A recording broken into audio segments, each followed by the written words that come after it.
Hello, and welcome to Brada Tales. Tonight, we're bringing you a selection of eerie stories paired with the soothing sound of rain to help you relax and drift off to sleep. Before diving into the atmosphere of suspense, leave a comment below letting us know where you're watching from and what time it is. If these stories send chills down your spine, don't forget to like, share, and subscribe. Get comfortable, let the fear gradually envelop you, and tell us what kind of stories you'd like to hear next time. Settle in, we're about to begin. Have you ever found something that changed everything? I did, one rainy afternoon while cleaning out the attic.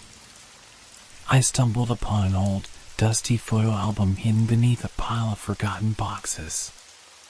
It had been years since I last looked through it, and curiosity tugged at me to see what memories were locked inside its pages. As I flipped through the worn photographs, nostalgia washed over me. I saw my childhood friends, family gatherings, and vacations that felt like a lifetime ago. Each picture told a story, evoking laughter and warmth. But as I turned to the next page, something caught my eye, faces that didn't belong. At first, I thought my eyes were playing tricks on me. In the corner of a picture from a birthday party, there was a stranger, a woman with dark hair and piercing blue eyes, smiling as if she was part of the celebration. I squinted, trying to remember her, but the more I looked, the more I realized I had never seen her before.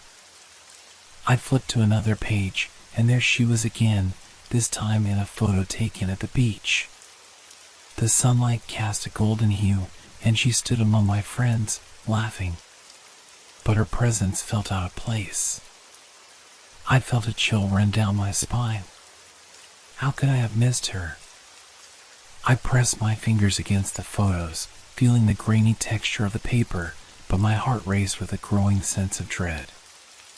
I scoured the album, and with each turn of the page, more unfamiliar faces appeared, men and women I did not recognize, each looking eerily at home among my cherished memories. They seemed so real, their smiles so vivid, yet I had no recollection of them ever being in my life. I dropped the album in shock, the sound echoing in the silence of the attic. My mind raced. Had someone tampered with my memories? Or was I losing my grip on reality? As I picked it up again, I noticed the air around me had grown heavy, filled with an unsettling energy. I hurried down the creaky attic stairs, the floorboards groaning underfoot. I could still feel the weight of those unfamiliar faces pressing down on me, invading my thoughts. I rushed to my living room, determined to shake off the unease that was creeping in. I sat on the couch, the album resting heavily in my lap. I forced myself to breathe deeply, trying to calm the frantic thoughts swirling in my mind. But the more I thought about those faces, the more I felt like they were watching me, their eyes boring into my very soul. That night, sleep eluded me. I lay in bed, tossing and turning, haunted by the strange faces. What did they want? Why were they in my photos? Each time I closed my eyes, I saw their smiles, their expressions taunting me with a familiarity that felt wrong. As the hours passed, I finally drifted into an uneasy sleep, but the dreams that came were darker than I could have imagined. I found myself wandering through a foggy landscape, the silhouettes of those unfamiliar faces floating around me. Their smiles twisted into sinister grins, and whispers echoed in the darkness, a chorus of voices I could not understand. "Why are you here?" I called out, my voice trembling. "What do you want?" The figures moved closer, their features sharpening into clarity. I could see the woman from the photos, her blue eyes now glimmering with something that felt both inviting and threatening. "You brought us here," she said softly, her voice echoing like a distant memory. "You cannot forget." I jolted awake, my heart racing. The weight of the unknown pressed heavily on my chest. I glanced at the photo album on my bedside table, its cover now looking almost sinister in the dim light. I had to know more. I had to understand what was happening. The following day, I resolved to investigate the origins of those photos. Who were these people, and how had they found their way into my life? My mind buzzed with questions, each one more urgent than the last. I felt like I was on the brink of uncovering something monumental, a truth hidden in the shadows, waiting to be revealed. With determination, I gathered my thoughts and decided to reach out to family and friends, hoping someone might recognize the strangers in my photos. But as I picked up my phone, a chill raced down my spine. What if they had no answers? What if I was alone in this mystery, forever haunted by the unknown? Little did I know, I was about to uncover something far more terrifying than I could have ever imagined. The next morning, I felt a surge of determination. I needed to uncover the mystery of those unfamiliar faces, so I reached out to my best friend, Mark. We had known each other since childhood, sharing countless memories. Surely, he would remember the people I couldn't. I called him, my voice steady yet filled with urgency. "Mark, do you have a moment to talk? It's about something strange I found." "What's up?" he replied, his tone casual. "I found my old photo album, and there are people in it I don't recognize," I explained, trying to mask the rising anxiety in my voice. "They look so real, but I have no idea who they are." There was a pause on the other end, and I could almost hear the wheels turning in his mind. "That sounds weird.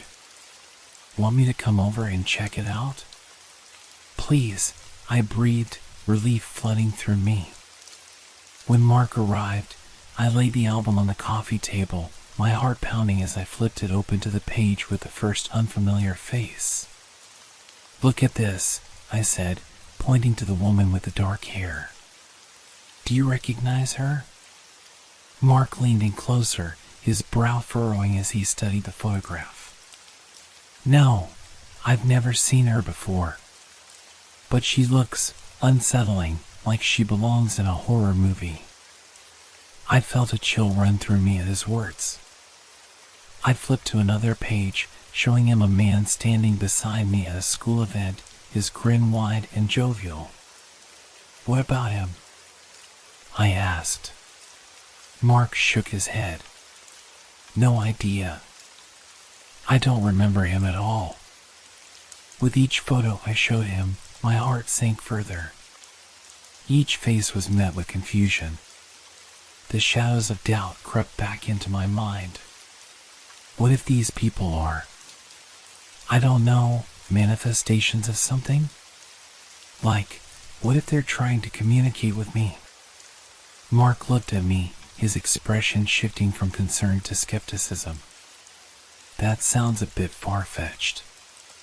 Maybe they're just people you forgot about."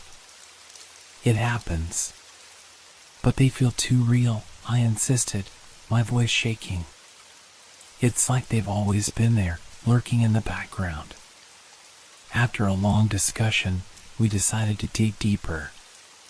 Mark suggested we visit our old neighborhood to see if anyone recognized the faces or had memories that might help piece together the puzzle.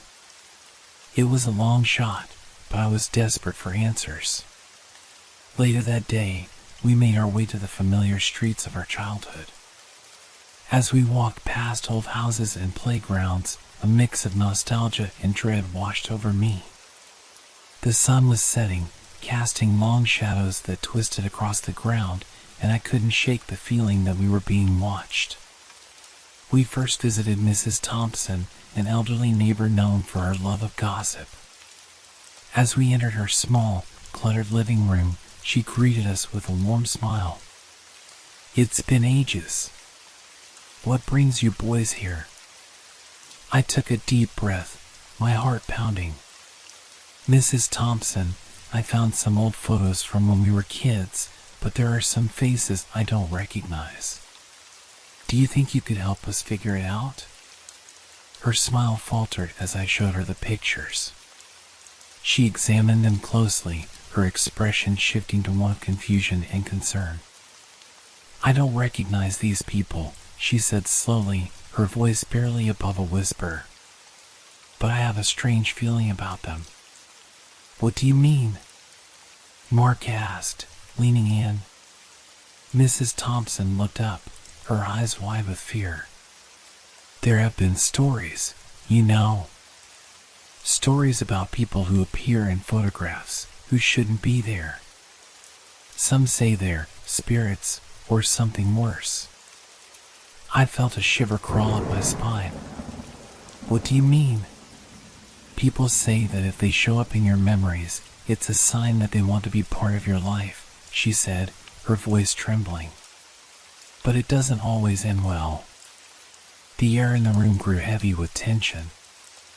I could see Mark exchanging worried glances with me, both of us unsettled by her words. "Is there any way to make it stop?" I asked, my voice barely above a whisper. "I don't know, dear," Mrs. Thompson replied, her eyes darting to the window. "But be careful. Once they are in your life, it's hard to get rid of them." We left her house in silence, the weight of her warning hanging over us like a dark cloud. The sun had dipped below the horizon, and the shadows seemed to stretch longer, creeping closer.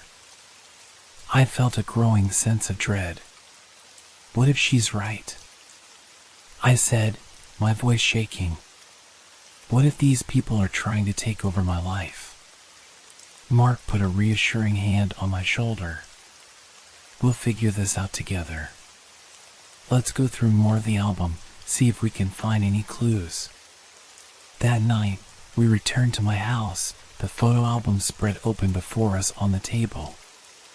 The faces seemed to stare back at us, watching, waiting. I couldn't shake the feeling that they were somehow connected, that they held the key to this strange mystery.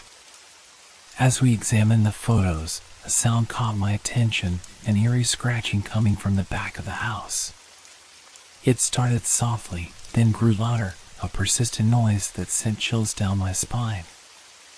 I exchanged a glance with Mark, both of us instantly alert. "What was that?" he asked, his voice low.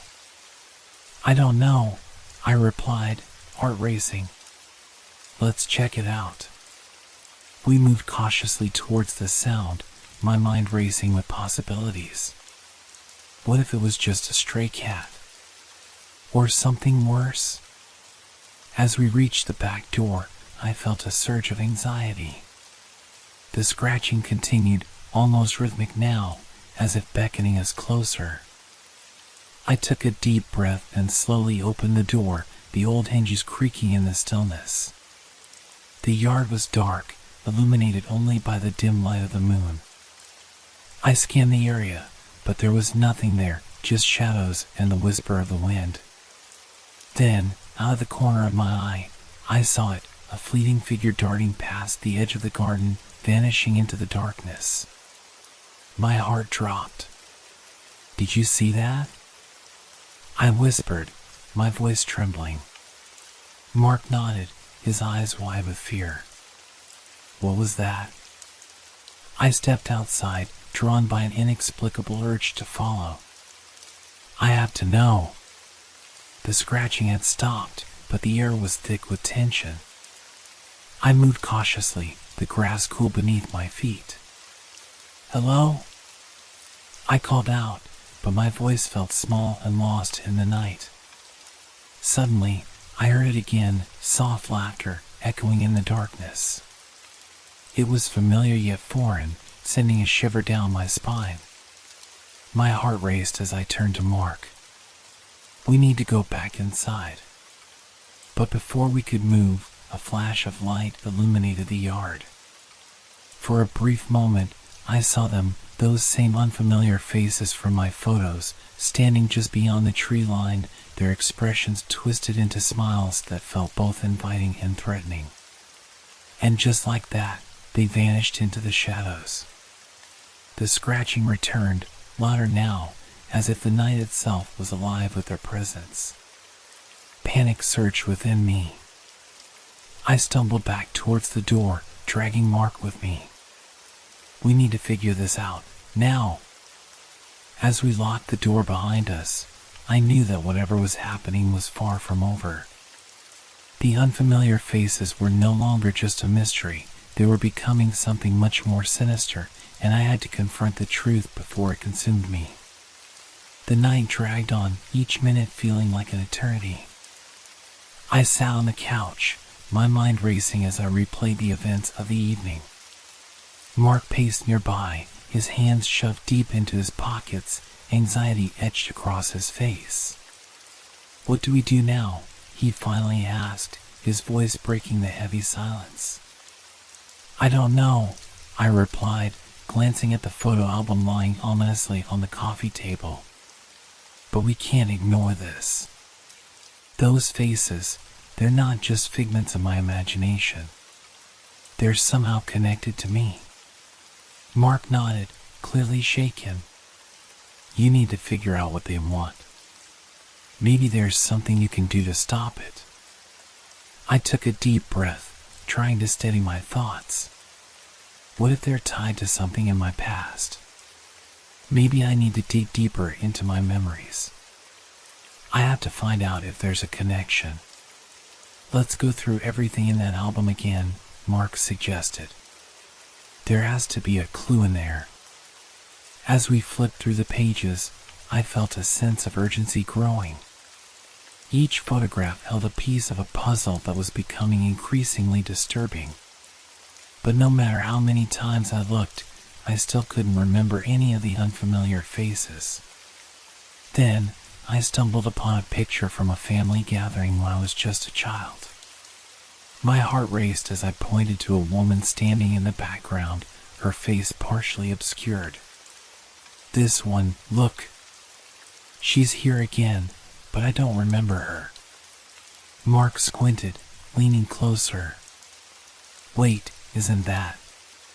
He flipped through the pages and landed on another picture, a school event. The same woman stood next to me, her smile bright but her eyes unsettling.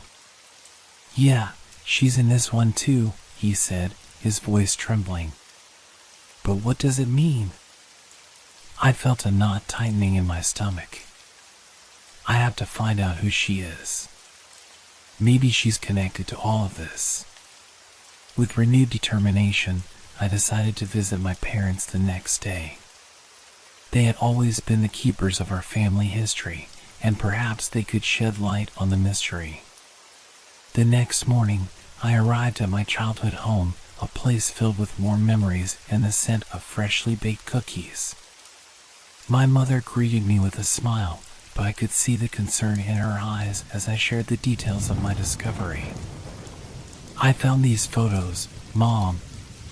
There are people in them I don't recognize," I said, my voice shaking. "Do you remember this woman?" I handed her the album, my heart racing as she flipped through the pages. Her expression shifted from curiosity to unease. I don't remember her, sweetie.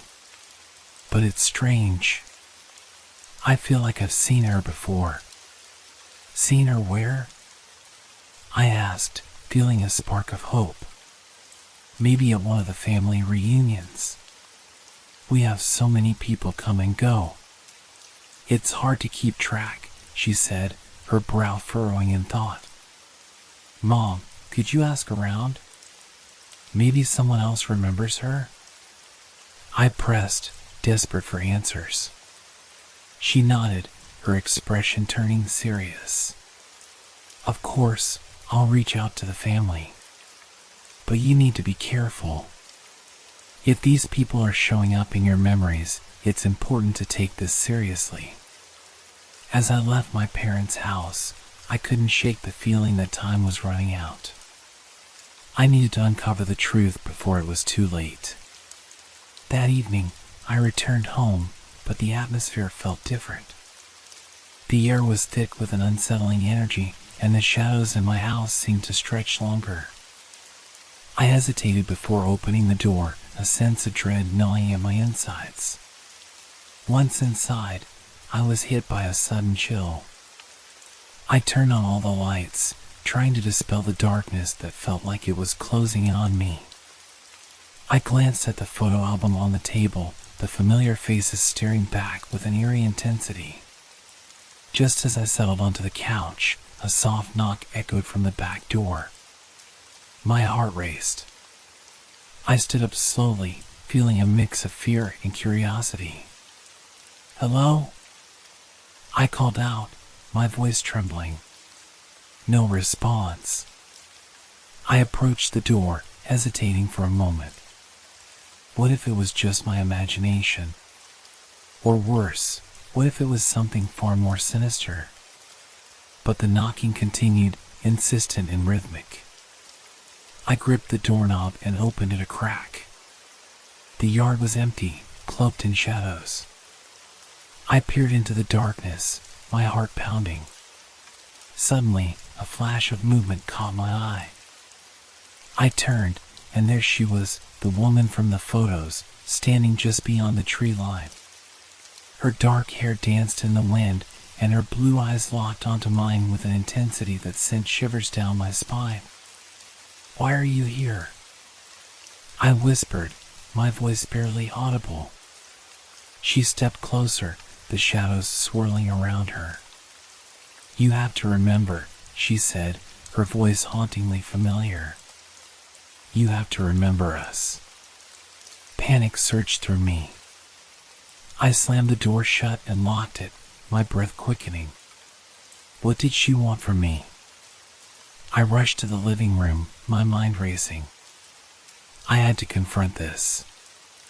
I had to know why these faces were invading my life. I needed answers, no matter the cost. That night, sleep was elusive. The shadows in my room twisted and turned, and every creak of the house felt like a whisper, urging me to remember. I closed my eyes, willing myself to forget the chaos, but the faces invaded my thoughts, becoming clearer with each passing moment. In my dreams, I found myself back in that foggy landscape. This time, I was not alone. The woman stood beside me, her expression softening. "You have to listen," she urged. "We're not here to harm you. We are part of your story." "What story?" I demanded, my voice echoing in the emptiness. "Your family has secrets," she replied, her gaze unwavering. "You need to understand where you come from. Only then will you find peace." I felt a jolt of realization. "Are you saying this is about my past? About my family?" "Yes," she whispered. "You must confront the truth. It's the only way to free yourself from us." I woke with a start, my heart racing. The message was clear, yet daunting. I had to dive into my family's history, uncover the hidden truths that had been buried for years. The next day, I contacted my parents again, this time with more urgency. "Mom, I need you to tell me everything you know about our family. There might be things I've never heard." My mother hesitated, her eyes narrowing as she considered my request. "What do you mean, dear?" "Just anything. Family secrets, stories from when I was a child, anything that could help me understand those people in the photos," I urged. She nodded slowly, her expression turning serious. "All right. I'll dig through some old family records and see what I can find." As we spoke, I could feel the weight of the unknown pressing down on me. I knew that whatever I uncovered would be life-changing. The shadows were closing in, and I had to confront them head-on. That evening, as I awaited my mother's findings, the tension in my house grew unbearable. I sat in the living room, the photo album open on my lap, its pages filled with the faces of those I couldn't recognize. Just then, I heard the scratching sound again, this time more pronounced and frantic. I felt my heart drop. It was coming from the back door. Gathering my courage, I walked toward the sound, each step echoing in the stillness. I opened the door, ready to confront whatever awaited me. But the yard was empty once more. I turned to go back inside when I caught sight of a reflection in the glass. I turned, and there they were, the faces of those I had seen in my dreams, standing just beyond the tree line, their eyes filled with an unsettling mixture of longing and despair. "Help us," the woman pleaded, her voice barely above a whisper. "You need to remember the truth." I stepped back, panic surging within me. "I don't know how," I shouted. "Dig deeper," she urged, her voice fading into the night. "Find the truth, and you'll set us free." With a rush of fear and determination, I slammed the door and locked it tightly. I couldn't ignore them any longer. The time had come to confront the shadows of my past, no matter how terrifying it might be. I barely slept that night, the weight of the unknown pressing heavily on my chest. Each tick of the clock echoed in the silence of my home, a constant reminder that time was running out. I needed answers, and I needed them fast. The following morning, I met my mother in her kitchen, the aroma of coffee wafting through the air. She had a stack of papers laid out on the table, her expression serious. I could see she had taken my request to heart. "I dug through some old family albums and records," she said, her voice steady. "There are some stories I've never shared with you. They may help explain what you're experiencing." I felt a mix of dread and anticipation. "What did you find?" My mother took a deep breath, her eyes locking onto mine.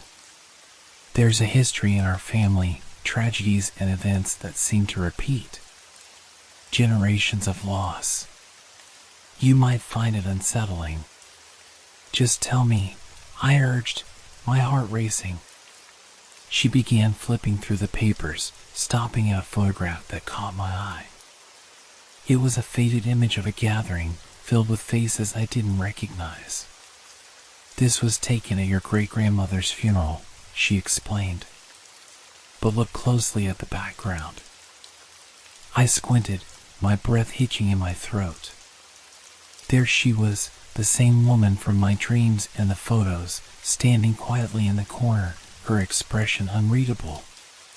"That's her," I whispered, realization washing over me. "But who is she?" My mother looked pained. "Her name was Lydia. She was troubled, and some say she had a connection to things beyond our understanding. People in the family claim they still see her spirit wandering during times of crisis." "Crisis?" I echoed, feeling the weight of her words. "What kind of crisis?" "Loss. Illness. Any significant events. They say she appears to guide or warn us," my mother said, her voice trembling. "But there's a warning that comes with it. Those who see her often face their own fears." I felt a shiver run down my spine. "So, she's been watching over us? Or haunting us?" "Both, perhaps," my mother replied, her eyes clouded with concern. "You may be experiencing this because of your sensitivity to such events. It's as if the family history is calling you to confront something that has been hidden for far too long." As I absorbed her words, a wave of anger surged through me. "But why me? Why now?" "Because," my mother said softly, "you're the one who has opened the door. You've seen the faces, and they are part of this family legacy. You must uncover the truth, or they will continue to linger." The atmosphere in the room grew heavy. I felt the pull of the past tightening around me like a noose. I needed to dig deeper, but at what cost? "Let's look through the family records together," I suggested, my voice shaking. Maybe there's something more we can uncover about Lydia and those who followed her. My mother agreed, and we spent the next several hours sifting through old photographs, letters, and documents. Each piece of information we unearthed led me further into a labyrinth of family secrets and untold stories. We discovered that Lydia had a daughter who had vanished under mysterious circumstances. Whispers of tragedy surrounded her life. Her absence left a scar that echoed through the generations. As I read more, I began to see the familiar faces emerge from the shadows, the same ones that haunted my dreams. My heart raced as I pieced it all together. These faces were not just strangers, they were fragments of my own history, each one a reminder of loss, fear, and unresolved pain. Just as I began to feel a sense of clarity, the lights flickered ominously, plunging the room into darkness. My mother gasped, and I felt a surge of cold air sweep through the house. "Stay close," I whispered, my voice barely above a murmur. The shadows twisted in the corners, growing more pronounced as the silence thickened. I could feel the presence of something, or someone, watching us. As I fumbled for my phone to illuminate the room, a chilling sound broke the silence, a soft, mournful wail that sent shivers down my spine. I turned to my mother, who looked equally terrified. "Did you hear that?" I asked, my voice trembling. "Yes," she replied, her eyes wide with fear. "It sounds like it's coming from the living room."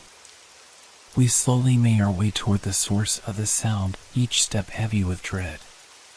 The photo album lay open on the coffee table, illuminated only by the faint light of my phone.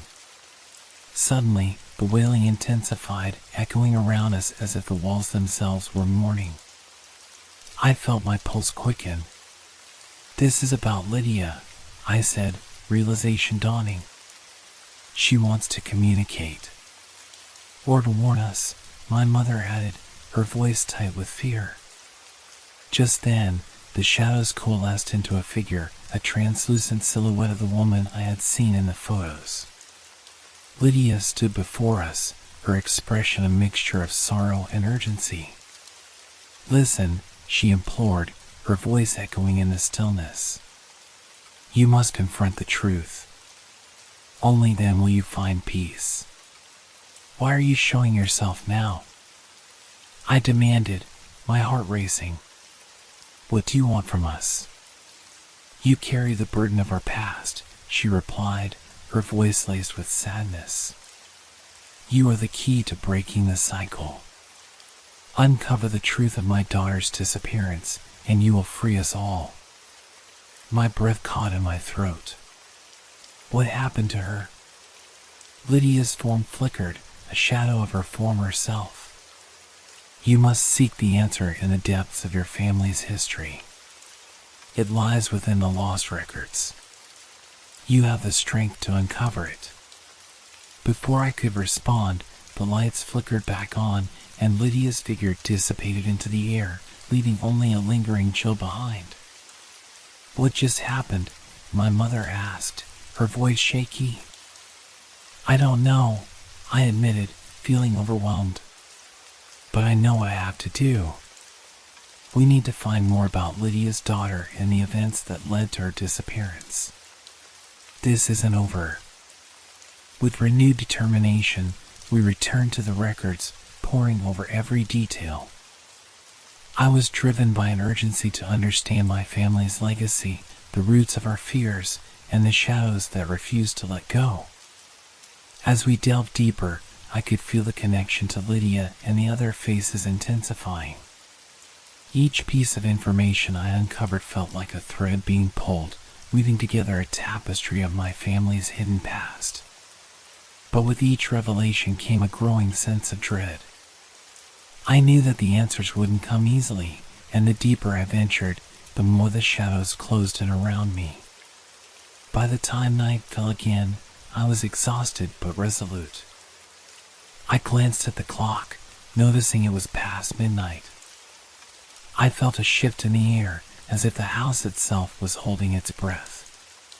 Suddenly, I heard the scratching sound again, this time louder and more insistent, reverberating through the walls. I exchanged a glance with my mother, both of us aware that we couldn't ignore it any longer. "Stay here," I instructed her, my heart pounding as I made my way toward the sound. I opened the back door, steeling myself against the chill that swept in. The yard was dark, the shadows stretching ominously around me. "Show yourself," I called out, my voice trembling yet firm. "I'm not afraid of you." And then, just beyond the tree line, I saw them again, the familiar faces staring back at me, a haunting reminder of the past I was desperately trying to uncover. "Help us," the woman whispered, her eyes filled with a haunting sorrow. "You're close to the truth." With every ounce of courage, I stepped forward into the darkness, ready to face the shadows that had haunted my family for generations. I had to uncover the truth before it consumed me. The chilling wind whispered around me as I stepped into the yard, the familiar faces watching, their expressions shifting from sorrow to urgency. I could feel their presence intensifying, pulling me toward the depths of the shadows. "Who are you?" I demanded, my voice steady despite the fear coursing through me. "What do you want from me?" The woman at the front stepped closer, her face hauntingly familiar, the same features as the woman from my family's photographs. "I am Clara," she said, her voice soft yet insistent. "I am Lydia's daughter. You must listen, for time is running out." "Clara," I repeated, feeling the weight of her name settle over me. "What happened to you?" Her gaze deepened, a flicker of anguish crossing her face. "I was taken from my family, lost in the shadows of our history. Lydia tried to warn me, but I was too afraid to confront the truth. Now, it is your turn." I felt a tremor in my bones as I realized the gravity of her words. "What truth?" "The truth of our family's past," Clara replied, her voice trembling. "The pain and loss that have haunted us for generations. You are the only one who can uncover it." As she spoke, the other figures began to gather around me, their faces shifting in and out of focus. "You must face the darkness," another voice urged, this one belonging to a man whose eyes burned with intensity. "You must uncover the events that led to our suffering." "Where do I start?" I asked, desperation creeping into my tone. "Within the records," Clara instructed. "The answers are hidden among the memories of those who came before you. They wait to be acknowledged." With that, the shadows seemed to draw closer, enveloping me in a cocoon of fear and urgency.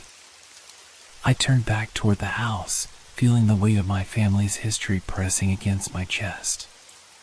As I stepped inside, I could hear my mother moving about in the living room, her voice a soft murmur. I found her sorting through papers, her brow furrowed in concentration. "Did you see them?" she asked, looking up as I entered. "Yes," I replied, my heart racing. "Clara and the others. They want me to uncover the truth about our family.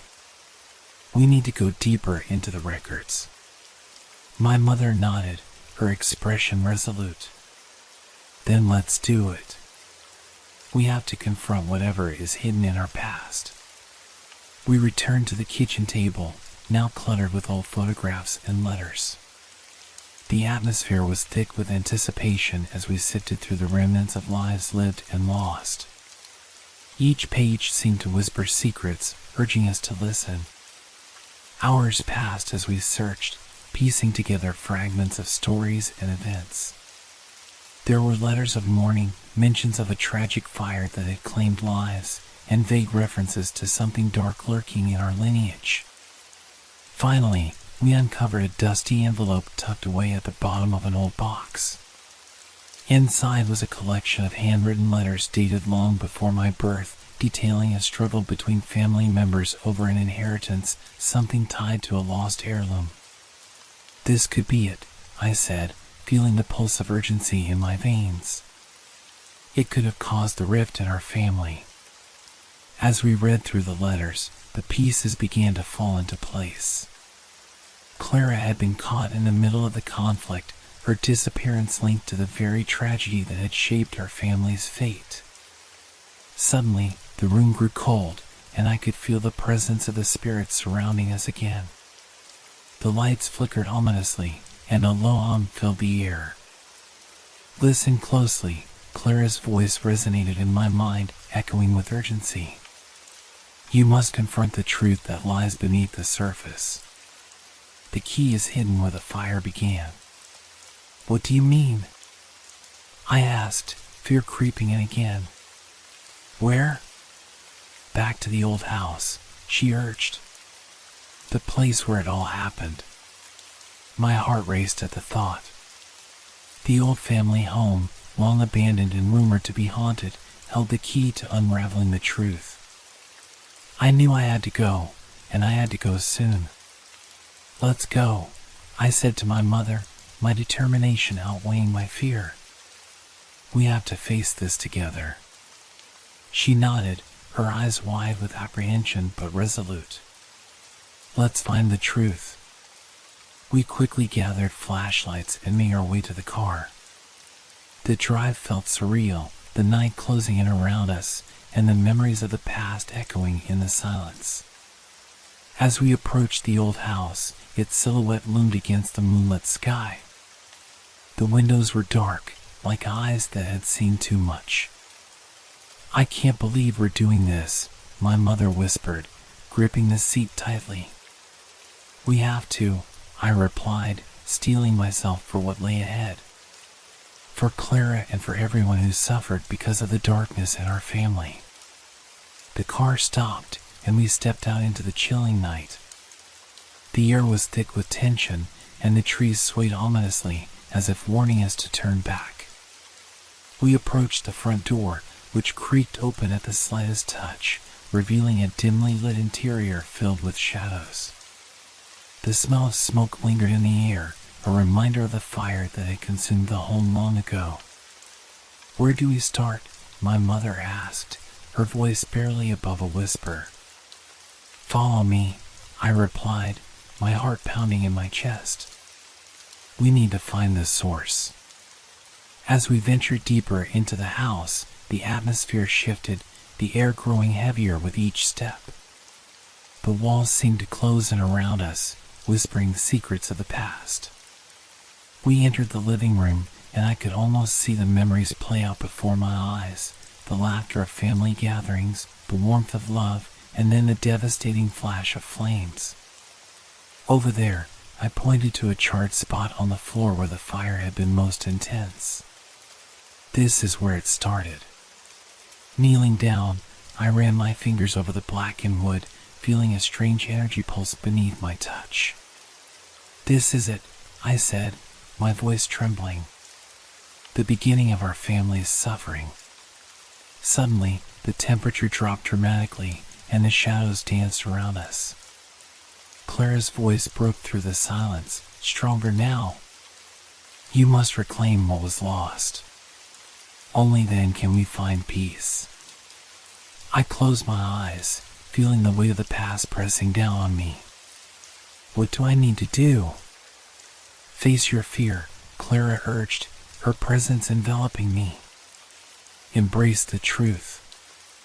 As I opened my eyes, I noticed something glimmering amidst the ashes. Reaching down, I uncovered a small, ornate box, its surface blackened but still intact. This must be it, I whispered, feeling a rush of adrenaline. I opened the box slowly, my heart racing. Inside lay an heirloom, a delicate locket, tarnished with age but beautiful nonetheless. This belonged to Clara, my mother breathed, her eyes widening. It was lost in the fire. As I held it in my hands, I felt a surge of energy, a connection to the past, to all those who had come before me. I understood now that this was more than just a family heirloom. It was a symbol of our history, a reminder of the love and loss that had shaped our lives. But as I clutched the locket, the shadows around us thickened, swirling with anger. "You cannot take it," a voice boomed from the darkness. "It belongs to the past." "We have to leave," my mother shouted, panic rising in her voice. "No!" I cried, feeling the pull of the locket. "This is my family's legacy. We cannot run from it anymore." As the darkness surged toward us, I held the locket tightly, channeling my resolve. "I will not be afraid," I shouted into the void. I reclaimed my family's truth. The shadows writhed, and I felt the weight of the spirits around me. Clara stepped forward, her face radiant. "You are strong," she said, her voice soothing the chaos. "You have the power to break the cycle." With that, I felt a wave of warmth wash over me, pushing back the darkness. The shadows began to recede, retreating into the corners of the room, leaving only Clara and the other spirits behind. "We are free," Clara whispered, her expression filled with gratitude. "You have broken the chains that bound us. Now we can finally rest." As she faded into the light, the oppressive weight lifted from the room, and I felt a sense of calm settle over me. I turned to my mother, tears in my eyes. "We did it," I said, my voice trembling with emotion. "We faced the truth." With the locket held tightly in my hand, we made our way back through the house, the remnants of the past now filled with light instead of darkness. As we stepped outside into the cool night air, I knew that I had not only uncovered the truth of my family's history, but had also embraced my own strength.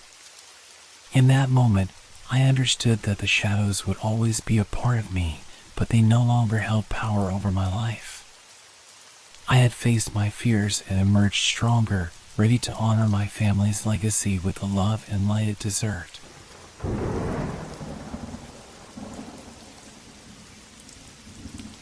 It all started with a simple question. Have you ever had a dream that felt too real? I remember asking my friends casually one evening as we sat in a dimly lit cafe. We had just finished a long day, and the conversation flowed easily. But this question seemed to stop them all. They paused, eyes wide, as though something shifted in the air. I could feel it, too, the weight of their silence pressing on the conversation. Eventually, Mia, the quietest of the group, spoke up. "I have," she said, her voice barely above a whisper. It was so strange. Like something I had lived through before, only it wasn't real. That was when we all began to share our dreams. It started out normal, but then something happened. As each of us described our experiences, I started to notice patterns, odd little details that all of us seemed to remember, even though they weren't the same for each person. I remember walking through an empty street. It was foggy, and the air was thick with the smell of wet pavement. There was no sound, just the distant echo of something faint. I didn't know what it was. It felt wrong, but I couldn't place why. I looked around, but everything was shrouded in mist. Then, out of nowhere, I saw a shadow, just a glimpse, but enough to make my skin crawl. The shadow moved toward me. When it was my turn to speak, I couldn't shake the feeling that I wasn't alone in that foggy street. I tried to explain to my friends what happened, the eerie sensation of being watched, and the ever-growing sense of unease that had followed me in my dream. But then things took a strange turn. Mia looked at me, her eyes wide with recognition. "I saw that shadow too," she said. "But for me, it was different. It wasn't just a shadow. It had eyes. watching me. My stomach tightened. "What do you mean?" I asked, my voice shaky. She shook her head slowly. "I don't know. It wasn't right." Then Luke spoke, his usual bravado replaced by an unfamiliar tension. "I had the same dream," he admitted. "Except, when I turned to run, the street wasn't empty anymore. It was full of people, standing completely still, just staring at me. I could feel the hairs on the back of my neck stand up. Something about his description felt too familiar. And that's when it hit me. I remember hearing footsteps," I said, my voice almost trembling now. "At first, they were faint, but they kept getting louder. I couldn't see anyone, but I could hear them like they were closing in on me." Everyone fell silent, each of us seemingly lost in our own thoughts. It was like something unspoken hung in the air, a shared understanding that we hadn't voiced yet. I glanced around at their faces. All of us had described the same dream, yet each of us remembered different details. The shadow, the people standing still, the footsteps, all the same, but with slight variations. I wasn't sure what to think. Was it just a coincidence? But then, Mia spoke again, and her words sent a chill down my spine. "I don't think it's a coincidence," she said. "It's too strange. We're all connected, somehow. This wasn't just a dream." We all fell silent again, the weight of her words sinking in. How could we have all had the same dream?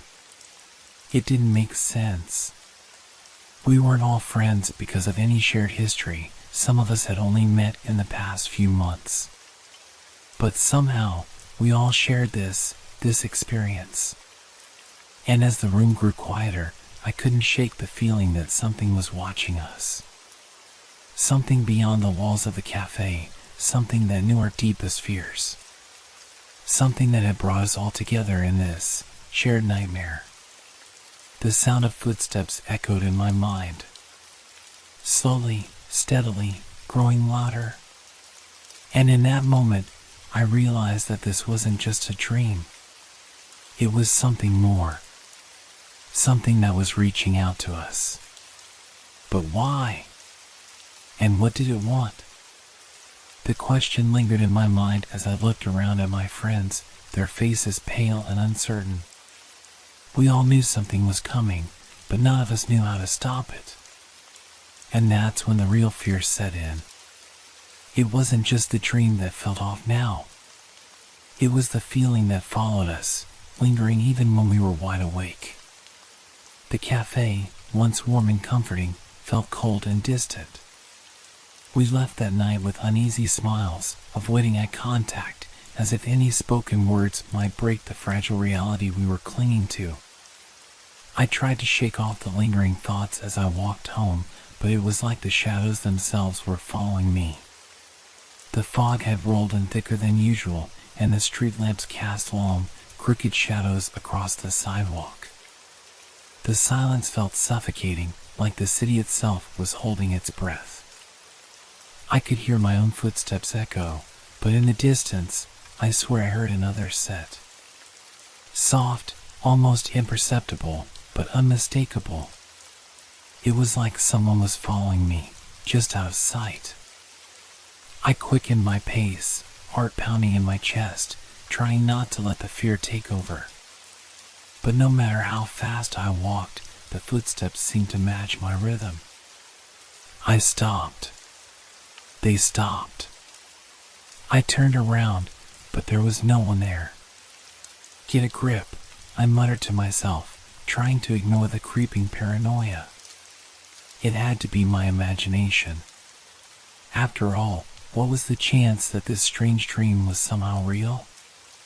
But the feeling of being watched didn't go away. It clung to me, crawling beneath my skin like a silent, invisible presence. I pushed open the door to my apartment, stepped inside, and locked it behind me, but the air inside felt just as heavy. The hum of the refrigerator in the kitchen seemed louder than usual, almost unnatural. I threw my bag on the couch and tried to relax, but the thoughts kept returning. The dream, the shadow, the footsteps, and Mia's words echoing in my mind. It's too strange. We're all connected, somehow. I couldn't sleep that night. Every time I closed my eyes, the image of that shadow would flash behind my eyelids. I could feel it creeping closer, its eyes glowing in the darkness, though I couldn't tell if it was real or just in my head. I stayed awake for hours, the silence of the apartment pressing in on me. The next day, I met with the group again, desperate for some kind of explanation, though I wasn't sure what I was expecting. We gathered at Mia's apartment, all of us looking more worn than the day before. No one had slept. Everyone had felt it, the strange, lingering sensation that something was just beyond the edge of our perception. I keep hearing things, Luke confessed, his voice strained. Footsteps. In my apartment. At night. When I check, no one's there. But the sounds, they feel too real. I looked at him, heart racing. I heard the same thing. Outside my place. Last night. It's like something's watching us. Mia's face had gone pale. It's not just the footsteps. It's the silence between them. That silence, it's like it's waiting. I can't explain it, but I feel it. Something's in that silence. We all exchanged glances, fear settling over us like a thick fog. It was clear, whatever had connected us in that dream wasn't over. It was following us, creeping into our waking lives. And then, just as we were about to talk further, the lights flickered. A brief moment of darkness. But when the lights returned, the room felt different. The temperature had dropped. The air felt heavier. It was like the world around us had shifted, just slightly, but enough to make it feel wrong. As if the very fabric of reality was thinning, pulling apart. Did you feel that? I asked, my voice barely audible. Everyone nodded, eyes wide. Mia, who usually tried to stay calm, looked terrified. We're not alone. And that's when the sound came. A low, almost imperceptible hum vibrating through the floor.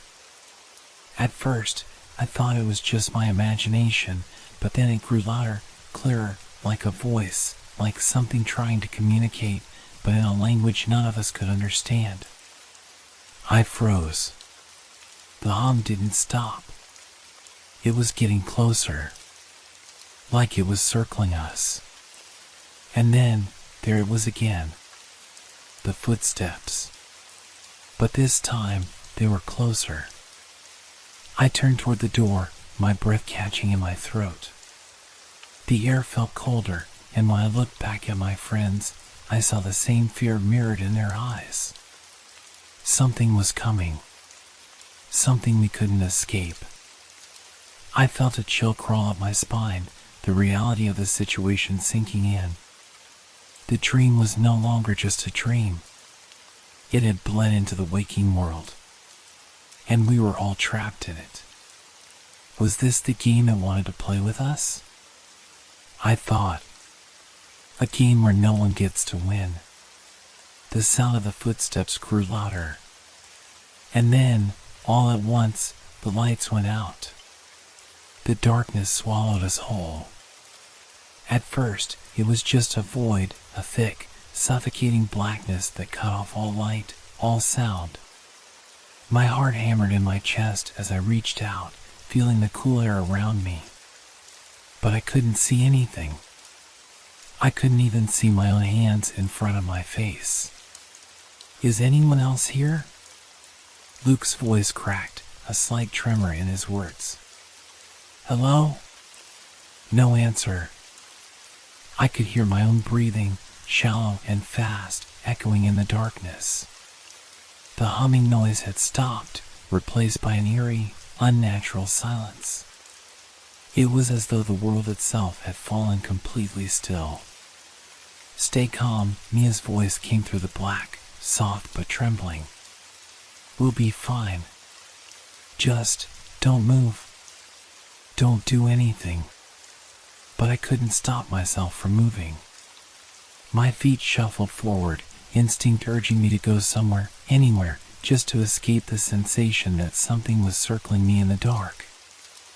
I heard a sound, a whisper, almost imperceptible, coming from somewhere behind me.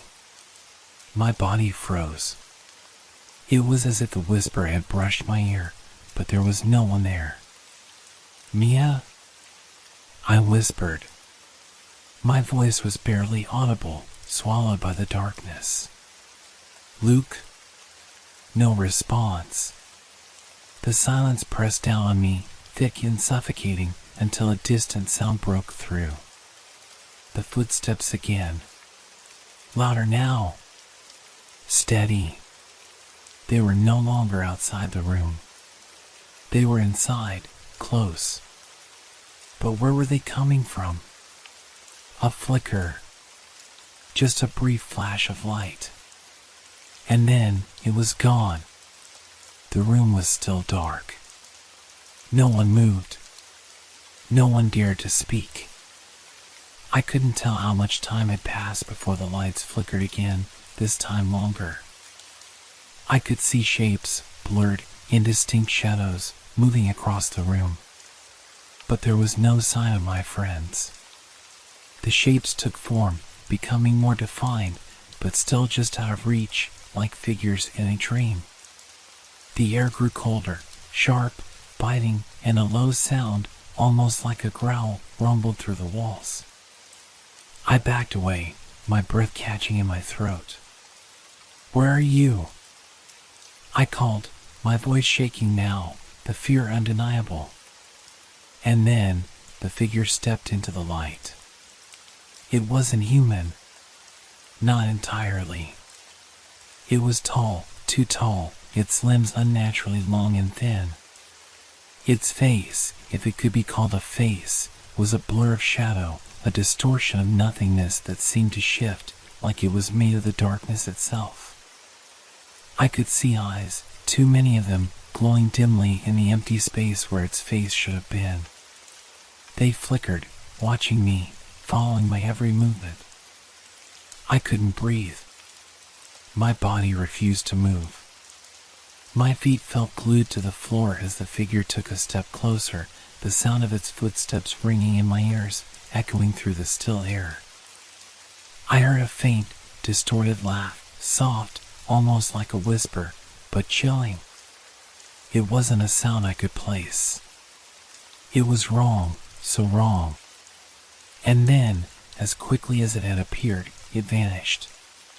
The darkness grew deeper again, as if it had swallowed the figure whole. But I could feel its presence, lingering just out of sight. I stumbled backward, my pulse racing. What was it?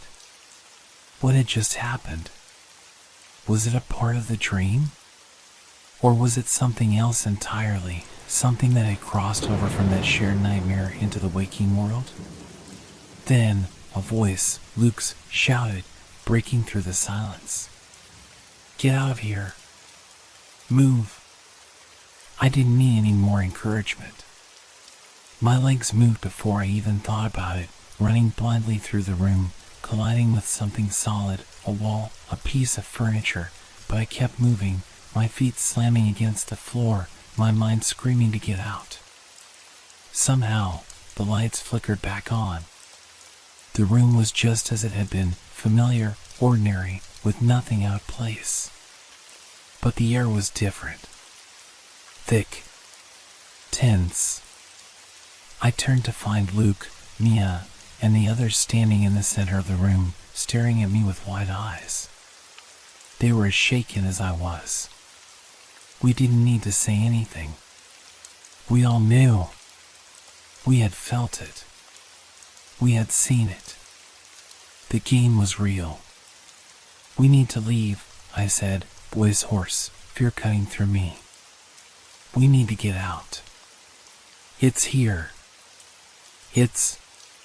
But before I could finish, the lights flickered once more, and the temperature in the room dropped, as if something had just stepped into our midst. The shadows moved again. This time, it wasn't just one figure. There were many. Too many. The shadows twisted and writhed, becoming more solid, more defined with each passing second. They weren't just standing there anymore. They were moving toward us, slow and deliberate, their footsteps filling the room. Something whispered in the air, soft at first, then growing louder. The words, if they were words, were indecipherable, a language that didn't belong to this world. I turned to my friends, my breath quick and shallow. We have to fight back. We have to do something. But it was too late. The game had already begun. And this time, there was no way out. The shadows closed in, their movements unnervingly slow, as if savoring the moment. The air thickened with an oppressive weight, and the room seemed to shrink, the walls pressing in on us. I could feel my chest tightening, the breath in my lungs growing shallow with every second that passed. I turned to my friends, their faces pale and wide-eyed, their terror matching my own. Luke was breathing heavily, his hands shaking as he reached for something, anything, to defend himself. But what could we do? What weapons did we have against something that defied logic, something that existed in the very cracks of reality? We need to move. Mia shouted, her voice laced with desperation. We can't stay here. It's not safe. But I wasn't sure where we could go. The shadows weren't just in the room. They were everywhere. There was no escape. The very air itself felt hostile, as though the room was no longer a place of safety, but a trap. The shadows shifted and writhed, always moving closer, circling us like a pack of wolves closing in on their prey. I backed toward the door, my heart pounding so hard I could hear it in my ears. We need to leave, now.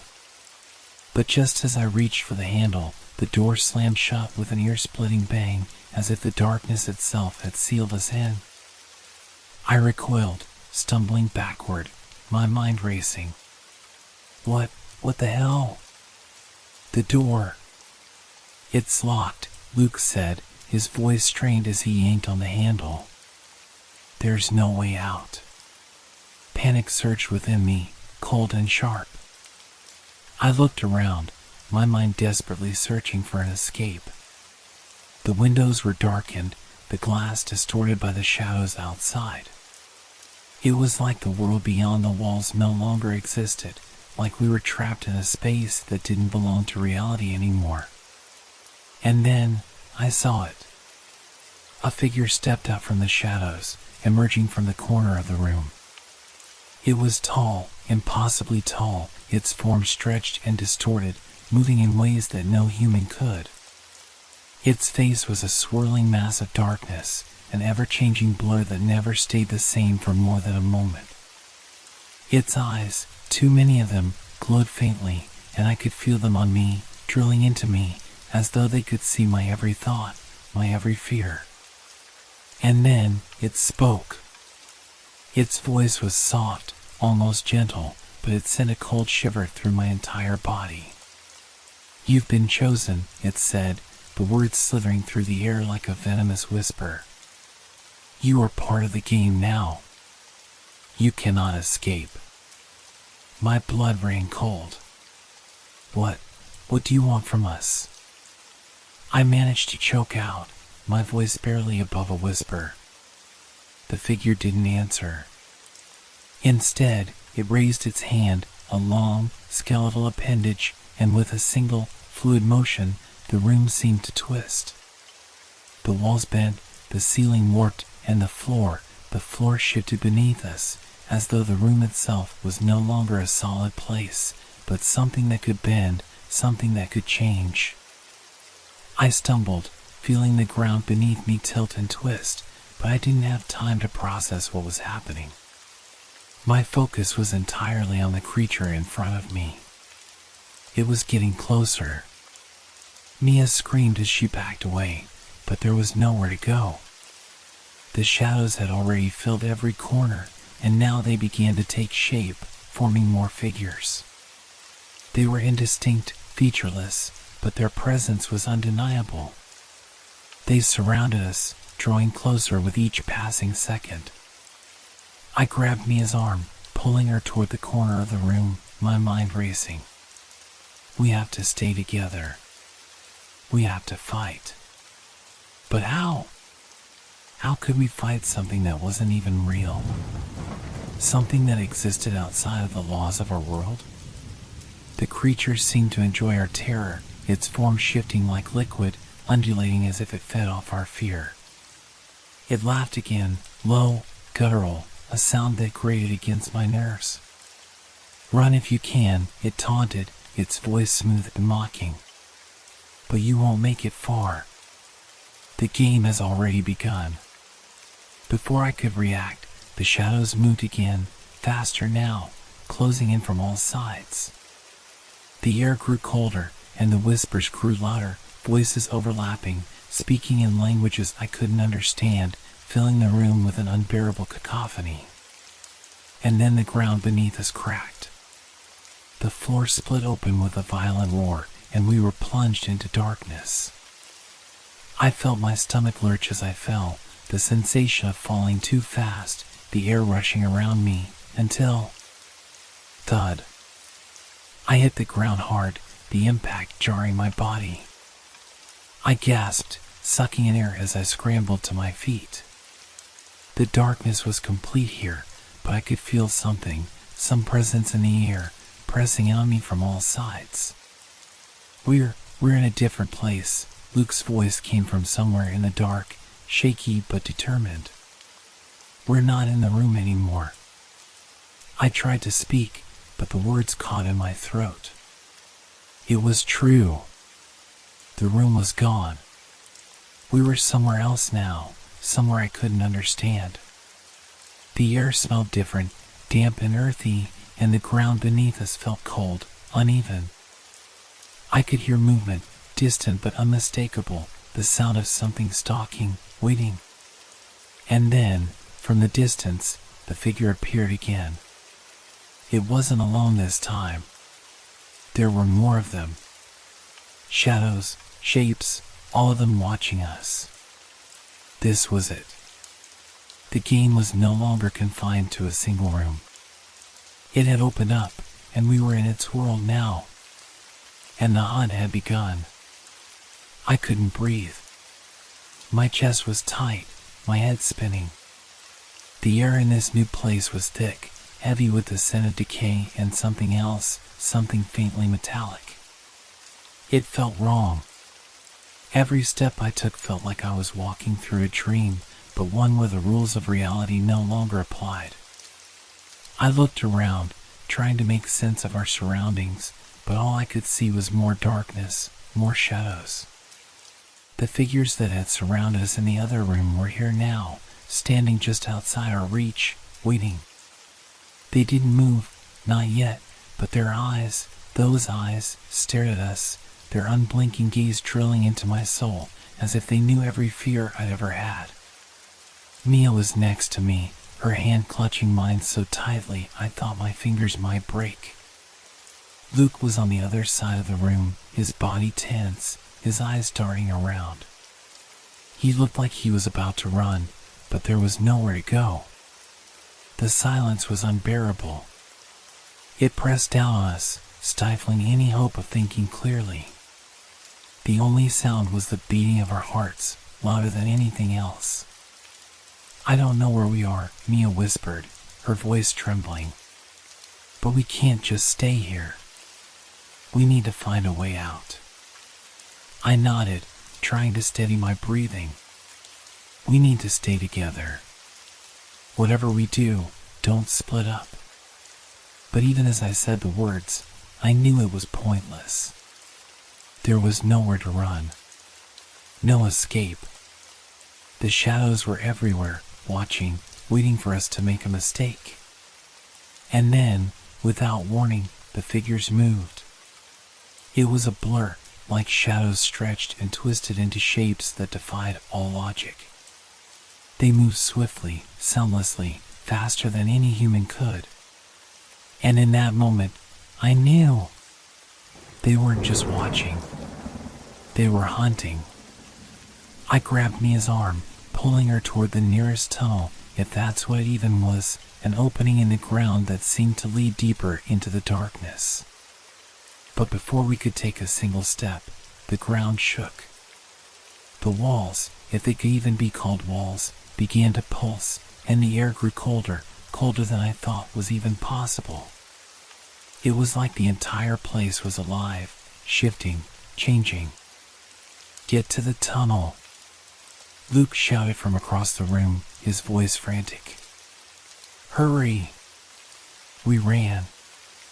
I didn't know where we were going, only that we had to move. The figures followed us, but they didn't run. They moved with a slow, deliberate pace, as if they knew we couldn't outrun them. As we reached the tunnel, a flash of light cut through the darkness. It was sharp, sudden, blinding. I winced, my eyes instinctively squinting, but when I looked up again, the tunnel was gone. Instead, there was an endless void stretching out in every direction. No walls, no floor. Just nothing. I froze in place, my legs refusing to move. What is this? I gasped. This isn't real, Mia whispered, her voice a mixture of fear and disbelief. This is just another part of the game. We have to fight back. But how? The questions buzzed in my head, desperate and frantic. What was happening? What was this place? What did they want from us? Before I could answer her, the shadows began to close in again.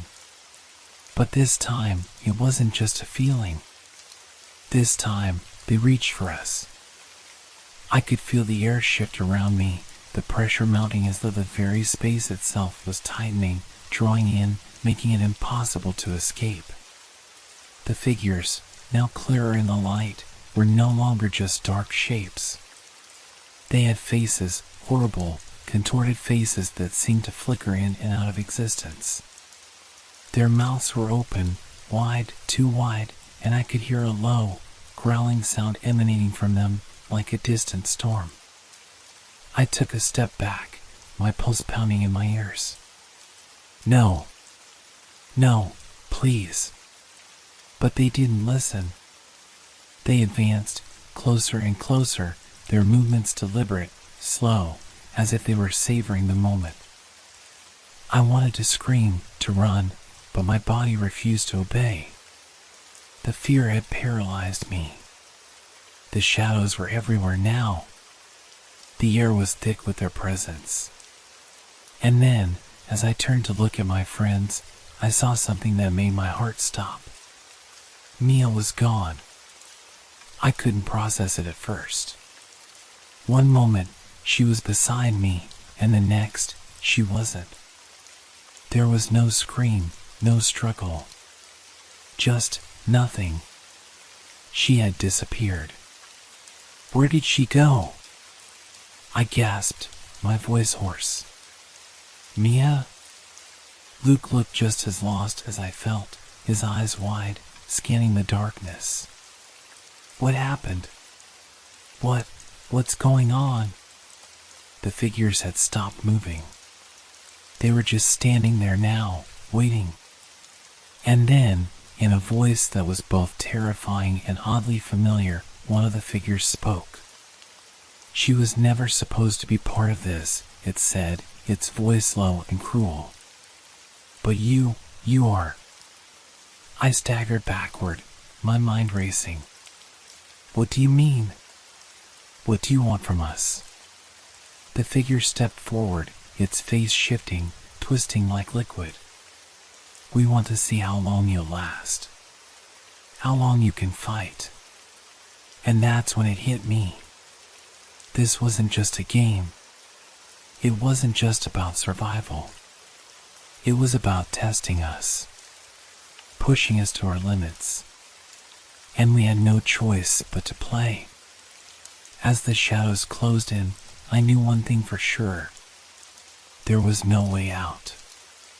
The game had claimed us.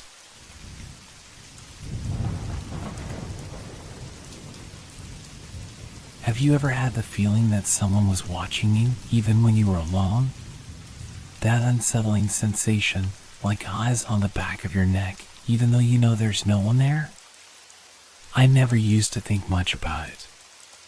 It was just one of those things, a vague sense of paranoia that would flare up in the quietest moments. But lately, it had become impossible to ignore. It started with the curtains. I live in a small, one-bedroom apartment in the city. It's cozy, but the kind of place where silence creeps in at night and makes you feel like you're the only person left in the world. My windows are big, too big, some might say, spanning almost an entire wall in my living room. They're covered with heavy, dark curtains that block out the light, giving the room a dim, moody feel. At first, the curtains were just a piece of furniture, something to block the sun and give me a little privacy. But that was before I noticed the way they moved. It wasn't anything dramatic. It started small, just a slight twitch at the edge of the fabric, almost like a breeze had brushed against it. But I knew that all my windows were closed. I checked them every night before I went to bed. The air conditioner was on, humming quietly in the corner, but it wasn't strong enough to make the curtains stir like that. It was subtle at first, and I convinced myself it was nothing. Just my mind playing tricks, maybe a draft from a gap in the window frame. But the more I looked, the more it seemed like something was there, watching me. The first few nights, I would glance at the curtain from the corner of my eye, and it would move again, just a small shift, as if something or someone was hiding behind it. I tried to dismiss it, telling myself I was tired or paranoid. But then it happened again. And again.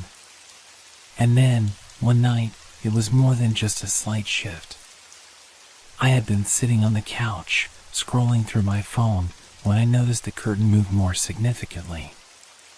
A strong, deliberate pull, as if something had brushed up against it from behind. My heart skipped a beat, and I froze, staring at it. The rest of the room was silent, and I could hear the soft hum of the air conditioner, but nothing else. The curtain continued to twitch, as if it were caught on something invisible. I tried to brush it off. It had to be the wind, right? But the air was still, and the windows were tightly shut. I leaned forward, watching the curtain closely now, my breath shallow. And then, a figure. It wasn't clear at first, just a faint outline, but it was enough. I could see it. A shadow moving behind the fabric. I blinked hard and rubbed my eyes. When I looked again, it was gone. I stood up quickly, my heart pounding in my chest. The room felt smaller somehow, the walls pressing in as I walked slowly toward the curtain. The hairs on the back of my neck were standing on end as I reached for the fabric, my fingers trembling. I hesitated for a moment, but I couldn't just leave it like that. I yanked the curtain open. There was nothing there. Nothing but the empty window, dark and silent. My apartment felt cold, too cold for the time of year. I stood frozen for a moment, trying to process what I had just seen. Was it my imagination? Maybe I was more tired than I thought. I shook my head, trying to clear the fog. But as I turned to walk away, I felt it. That sensation again. Someone was watching me. I could feel it deep in my gut, like a presence just behind me, too close to ignore. I spun around, but the room was empty. The curtains hung motionless now, the fabric still. My heartbeat thundered in my chest, and I swallowed hard, trying to calm myself. The strange thing was, I didn't feel safe anymore. Even though there was no one in the room with me, I couldn't shake the feeling that I wasn't alone. That someone, or something, was just beyond the curtain, waiting. I didn't sleep much that night. I stayed awake, my eyes darting to the curtain every few minutes. It never moved again, but the sense of unease didn't leave me. The next morning, I told myself it was nothing. Maybe I had been seeing things. Maybe the shadows had played tricks on me. But deep down, I knew it wasn't over. That feeling, that presence, it was still there, lurking, just beyond the edge of my vision.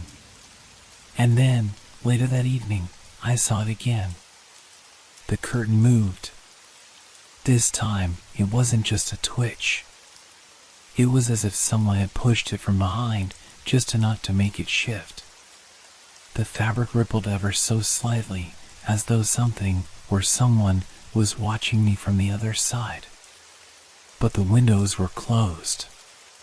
No wind. No breeze. I swallowed hard, my pulse quickening. There was no denying it anymore. Something was behind that curtain. Something that was waiting for me to open it. The chill in the air was unbearable, making every breath feel like a struggle.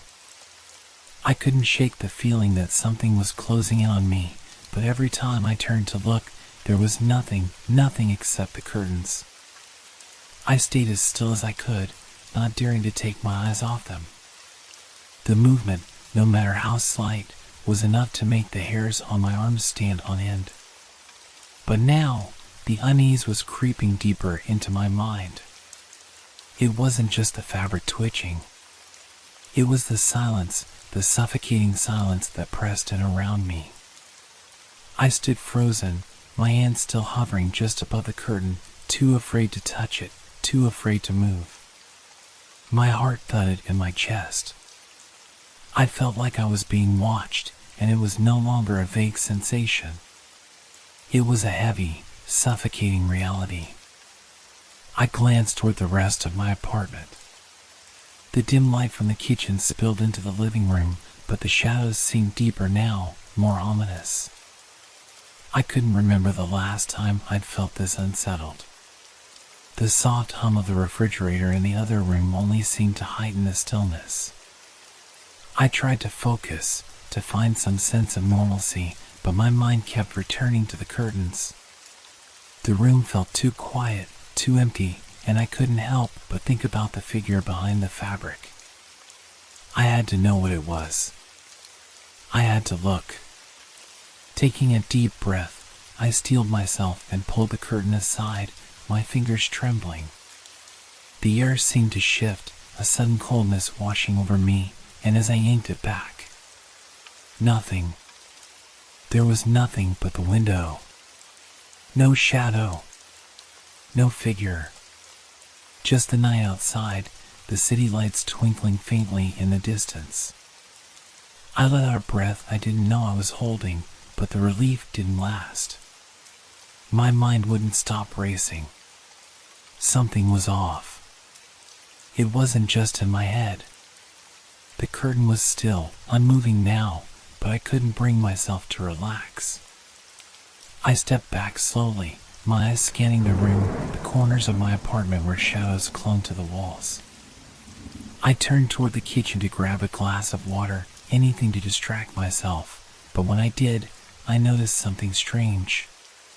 The reflection in the kitchen window wasn't right. It was distorted, like a rippling surface of water. I froze. The reflection was blurry, as if something behind me was interfering with it, casting a shadow, but I could see no one in the room. I moved closer to the window, staring into it with wide eyes.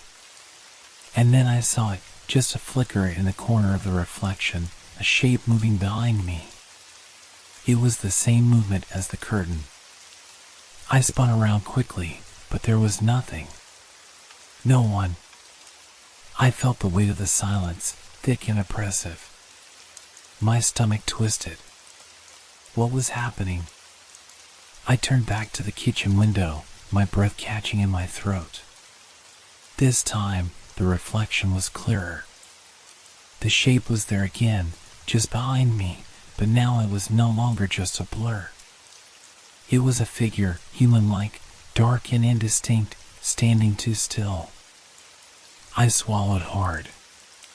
My mouth was dry, but I couldn't tear my eyes away from the glass. And then, something moved again, just a slight shift in the corner of the curtain. I could see it now, more than ever before. The curtain was being disturbed, pulled in a way that didn't make sense. It wasn't a gust of wind, it was as though someone, or something, was standing just beyond it, watching me. I took a step back, my mind reeling. I couldn't ignore it anymore. This wasn't just paranoia. It was something real. Something was here with me. Suddenly, there was a knock on my door. I jumped, my heart leaping into my throat. The sound was so abrupt, so sharp, that it sent a wave of panic through me. I stared at the door for a long moment, not sure whether I was supposed to answer it. Who could be there at this hour? No one visited me. No one ever knocked. The knock came again, this time louder, more insistent. I took a slow, hesitant step toward the door, my hand hovering over the handle. The air felt thick again, like it was pushing in on me from all sides. I felt the weight of the watcher behind me, that ever-present feeling that I wasn't alone. I swallowed, bracing myself, and opened the door. No one was there. My pulse was racing now. I stood frozen in the doorway, staring into the empty hallway. The building was silent. No footsteps. No sounds. The place felt empty, except for the eyes that I could still feel on the back of my neck, the cold presence that lingered. I stepped back inside, closing the door with a soft click, and locked it. I was breathing heavily, my mind spinning. What was happening? Who was knocking on my door? I couldn't make sense of it. The curtain moved again. I froze, my body stiff with fear. The fabric shifted, just a small tug, but it was enough. Something was there. I stared at the curtain, trying to calm my breath. My heart thudded in my chest, each beat like a drum. And then, in the silence of the room, I heard it. A voice. A whisper. Let me in. It was soft, almost gentle, but the terror that washed over me was immediate, as if the very walls were closing in. I felt paralyzed, unable to move. I didn't want to look. I couldn't. But I did. I turned slowly, my eyes locked on the curtain as it shifted once more. The whisper had come from behind it. And as I took one last step toward the fabric, I could see it. A pair of eyes. Staring at me. I stood frozen in the dim light, staring at the curtain. My mind screamed at me to look away, to do anything but stare at the dark, still fabric that had become the center of my nightmare. But I couldn't. My feet felt like they were glued to the floor, and my body was locked in place by the sheer terror that had a grip on me. The eyes were there, faint at first, hidden in the shadows of the fabric. But they were unmistakable, two glowing spots, cold and distant, peering out from behind the curtain. I couldn't tear my gaze away, even though every part of me screamed to run, to escape. I knew I had to move. I knew I had to get away from whatever it was, but my legs wouldn't cooperate. It was as though the room had become smaller, suffocating me, pressing in from all sides. The air felt heavy, thick with an unnatural weight, and the silence grew louder, deafening. I forced myself to take a step back, but the eyes followed me, their gaze never leaving me, as if they were studying me, waiting for something. I could feel them crawling across my skin, cold and unrelenting, and I realized with a sinking feeling that I was trapped. There was nowhere to go, no way to hide. I took another step back, my heart hammering in my chest. And then, the whisper came again. Closer this time, so soft I almost didn't hear it, but it was there. Don't run. It was a command, not a plea, and it sent a chill down my spine. I wanted to scream, to shout, but no sound came out. I opened my mouth, but the words wouldn't form. The air was thick in my lungs, suffocating me. The curtain shifted again, this time more violently, as though something behind it was pushing against it, trying to get through. I stumbled backward, my mind racing. The room felt as though it was closing in, the walls bending inward, suffocating me, trapping me in a nightmare I couldn't wake up from. Why are you afraid? The voice was clearer now, but it didn't come from behind the curtain. It seemed to fill the room, coming from everywhere, surrounding me, making it impossible to pinpoint where it came from. It was soft, hypnotic, almost soothing, yet it made my blood run cold. I turned toward the door, but it was too late. The shadows seemed to move, to stretch across the walls, and the space between me and the exit seemed to grow wider, more distant. I had to get out. I had to leave. I couldn't stay here another second. But as I moved, I heard the unmistakable sound of footsteps, slow, deliberate, echoing softly in the space behind me. I froze. The footsteps grew louder, closer. I could feel them getting nearer, like someone was walking right behind me, but when I turned, there was no one there. The curtain moved again, this time with more force, as if something, or someone, was pushing against it. The fabric rippled violently, and then a shape began to emerge from behind it, a dark, twisted figure. It was humanoid, but wrong, its form distorted, too tall, too thin, like it was stretching beyond the fabric itself. I couldn't breathe. My vision blurred, and I could hear the blood rushing in my ears. Every instinct in me screamed to run, but my body refused to obey. My legs were frozen in place, my heart pounding in my chest like a drum. The figure moved forward, the sound of its footsteps growing louder with each step.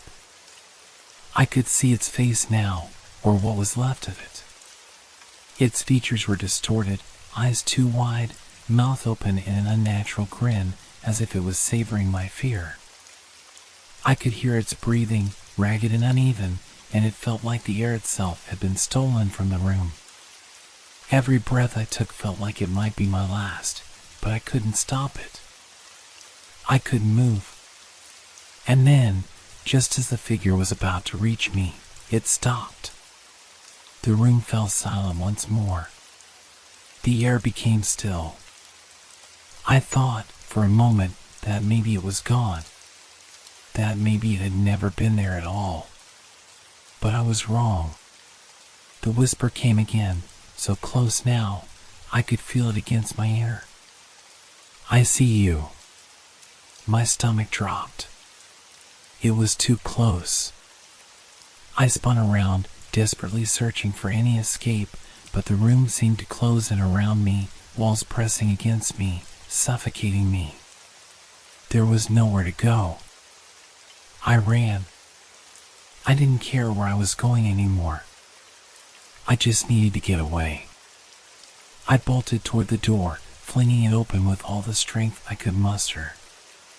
The hallway outside was dark, but it was real. The air was fresh, and I could breathe again. I was free. Or so I thought. The footsteps followed me.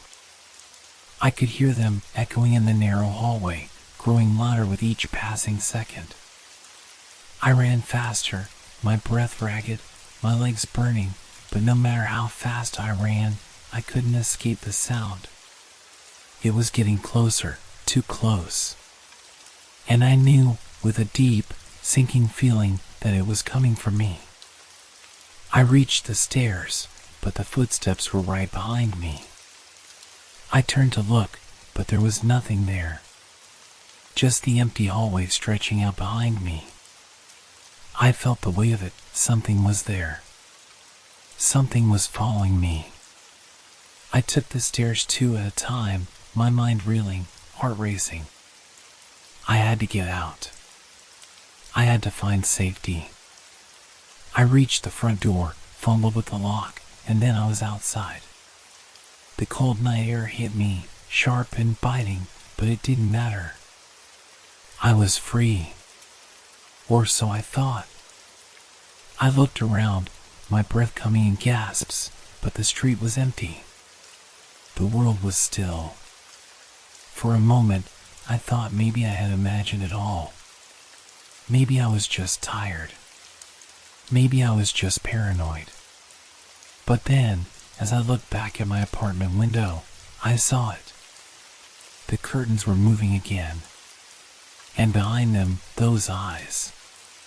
Staring at me. The wind howled through the empty streets, sending a chill down my spine. I couldn't shake the feeling that I was being watched, even out here in the open. I kept glancing over my shoulder, half expecting to see something or someone lurking in the shadows, but the street was empty. Silent. I took a few more steps away from my building, my feet almost moving of their own accord, but I couldn't escape the feeling that the thing inside was following me. That it was never really gone. The cold air bit at my skin, but it didn't compare to the ice that had settled in my veins. I kept walking, faster now, my pulse quickening. My heart raced in my chest, thudding in my ears. I wanted to keep moving, to get as far away as possible, but every step felt like I was being pulled back. The apartment building loomed behind me, the windows dark and lifeless. And then, just as I turned the corner, I heard it. The softest of footsteps, just behind me. Not my own. I spun around, but the street was still empty. The silence was deafening, stretching out into the night. Nothing but the wind. Nothing. I breathed out a shaky sigh, trying to calm myself. It had to be my imagination. The paranoia had to be getting to me. I turned back, my hand clutching my jacket tightly, and started walking faster, my steps echoing in the empty street. But then I heard it again. A soft shuffle. A breathless sigh. This time it was closer. I stopped in my tracks, every muscle in my body tensing. It wasn't my imagination. Someone, or something, was behind me. I didn't dare turn around. My legs were already in motion before I could process what was happening. I ran, faster than I ever had in my life, my breath coming in ragged gasps, my feet pounding against the pavement. The air seemed to thicken around me, pressing in from all sides. The footsteps kept pace with me, never faltering, never stopping. I dared to glance over my shoulder, but I saw nothing. Nothing but the empty street, the dark buildings. The only sound was the thumping of my heart and the pounding of my footsteps. But I could feel it. I could feel the presence, close, too close. The weight of it pressing down on me. I turned the corner, running toward the alley, desperate for shelter, desperate for a way out. But when I entered, I saw something that made my blood freeze. The alley was too still, too quiet.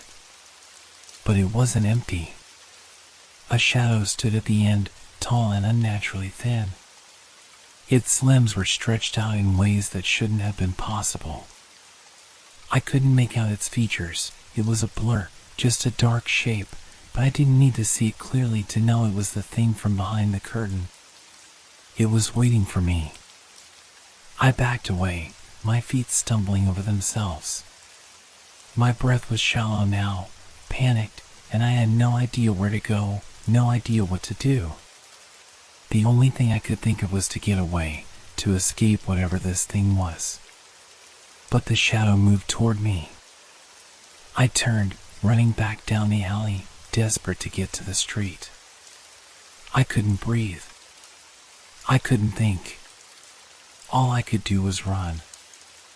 I ran and ran, past the streetlights that flickered in the darkness, past the buildings that loomed like silent sentinels. My mind was spinning, each step a blur, each breath a desperate gasp. I didn't dare look back. I couldn't. Finally, I reached the end of the alley. The street opened up before me, but just as I was about to step into the open, I heard a sound, soft, yet unmistakable. A breath. A whisper. I froze. "Don't run." The voice came from behind me. The same voice, soft and cold, echoing in my mind. It was impossible. I knew I couldn't outrun it. I could feel it getting closer, could feel the presence closing in. And then, with a sudden jolt of horror, I realized it wasn't just behind me. It was inside me. My body froze, paralyzed by a cold dread I couldn't explain. The air around me seemed to warp, to twist. It was as if the very fabric of reality was bending, warping around me. "Don't run," it whispered again, and this time I could feel it inside my skull, deep in my bones. I wanted to scream. I wanted to fight back. But my body wouldn't move. And then I heard it, a noise so faint at first, I wasn't sure if I'd heard it at all. It was coming from above me.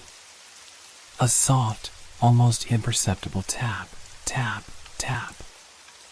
I slowly raised my eyes to the sky, and my stomach dropped. There, high above, in the window of the building where my apartment was, I saw it. The eyes. They were staring at me from behind the glass. I gasped, my breath catching in my throat. The figure was there, too, standing still, watching me from the window. It wasn't behind the curtain anymore, it was out in the open. Its form was clearer now, too clear, its features twisted and malformed, a dark silhouette against the dim light of the room. I stumbled backward, my legs finally willing me to move. But I couldn't take my eyes off of it. The eyes, those eyes, burned into me. I could feel them digging into my skin, searching through me, reading my every thought. And then, just as quickly as it had appeared, the figure was gone. The eyes vanished from the window.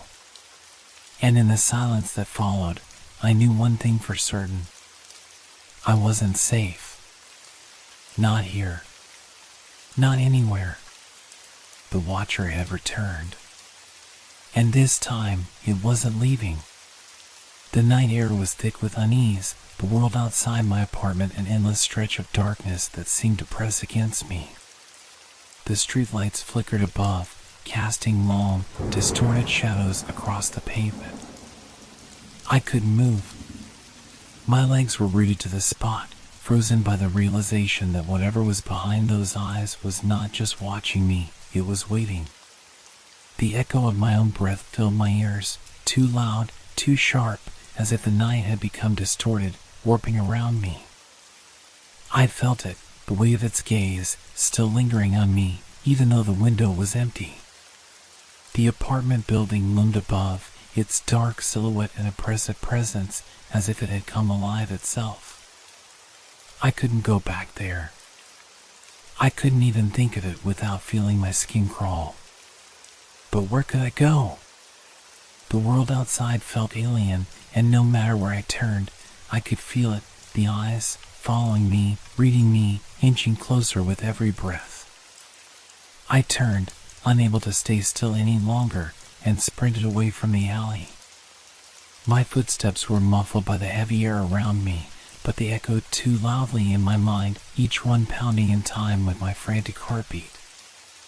I didn't know where I was going. I didn't care anymore. My mind was clouded, consumed by the need to get away, to put distance between myself and that thing. But the more I ran, the more I realized that it wasn't just behind me, it was everywhere. It was in the air, in the streets, and, worse, it was inside me. The whisper was always there, like a breath on the back of my neck, the voice soft but insistent, growing clearer with each passing moment. Don't run. I didn't dare stop to listen to it again. It wasn't a warning anymore. It was a command. The air around me grew colder, and I could feel the oppressive pressure of something reaching out from the shadows, tugging at me. I ran, turned another corner, and found myself in an unfamiliar part of town. The streets were quieter here, almost too quiet. I could hear my own heartbeat, the rushing of my blood in my ears, and the soft hum of the streetlights above. Everything felt wrong. I had to stop. My chest was tight, my breath ragged. The world around me seemed to close in. I pressed my back against a cold brick wall, trying to steady myself. Just breathe, I whispered to myself, though it was no use. The fear had a grip on me, and I couldn't shake it off. I reached for my phone, my fingers trembling as I unlocked it. I had to call someone. Anyone. I needed to hear another voice, something to anchor me to reality. My fingers hovered over the screen, but before I could dial, I heard it. A sound, distant at first, but unmistakable. Footsteps. It wasn't my own. I jerked my head up, eyes wide, searching the street. The footsteps grew louder. Closer. I backed away from the wall, my breath coming in quick gasps, but my legs felt heavy. The shadows on the street twisted and flickered, as if they were alive, crawling toward me. The footsteps stopped, but the silence that followed was even worse. It was oppressive. It pressed against me, tightening in my chest, squeezing the air from my lungs. Then I heard the whisper again. I see you. I spun around, but there was nothing. Just the empty street, the flickering lights, and the cold, suffocating darkness. I had to get away. I had to keep moving. And then I saw it. The figure. It was standing at the end of the street, just outside the pool of light from the street lamp. The same twisted, dark shape I had seen behind the curtain. Its silhouette was barely visible, but I could feel its presence. It wasn't just in front of me, it was everywhere. I turned to run, but something stopped me. Something in my chest, like a sudden, invisible hand, gripped me tight. I wasn't alone. I turned slowly, and there it was again, the shape, closer now. Too close.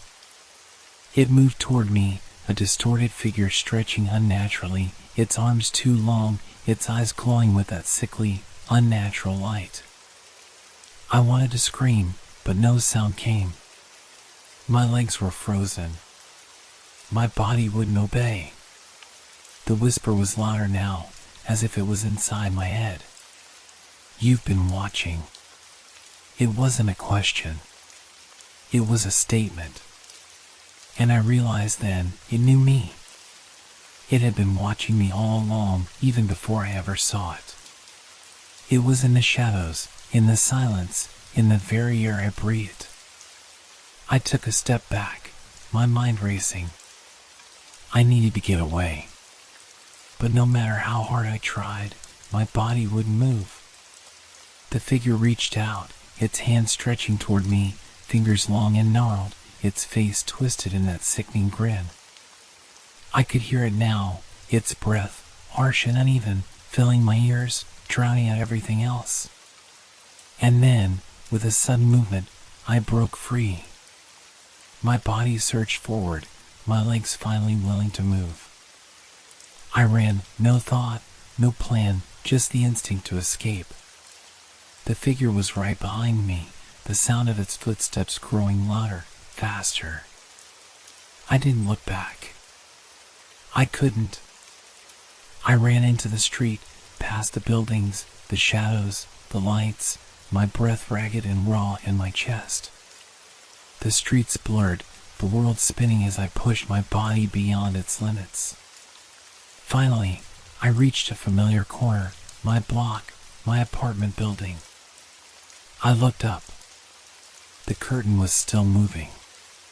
But this time, I didn't hesitate. I ran straight for the door, fumbling with the lock, my hands shaking, my heart thumping wildly in my chest. It opened. I was inside. But the eyes, they were still there, watching me from the window. I shut the door behind me and collapsed against it, breathing heavily, desperately trying to calm the panic that consumed me. I didn't know how long I sat there, paralyzed by fear. But I heard it again. The whisper. And I realized then, with a cold certainty, it was never going to stop watching.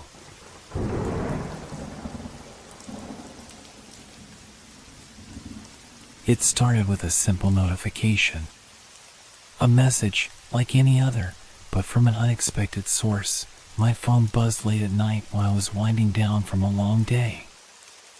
I glanced at the screen without thinking much of it at first. It was from Jordan. I froze. Jordan had died over a year ago. I don't know how long I stood there staring at the phone, my heart pounding in my chest. Maybe it was a glitch. Maybe someone else had changed their contact information and now had Jordan's old number. But I knew that couldn't be it. My fingers trembled as I tapped on the message. The screen lit up, revealing the text. We never got to finish that conversation. I've been waiting for you to say something. I didn't want to leave things like this. It was a fragment of a conversation we had months before his death. I could hear his voice in my head, the way he would text, with little jokes or sarcastic comments. We had always talked late into the night about everything, work, friends, fears, hopes. But that one conversation had never ended. He died suddenly, and I was left with a half-answered question I'd never gotten the chance to ask. But this wasn't real. I had to be imagining it.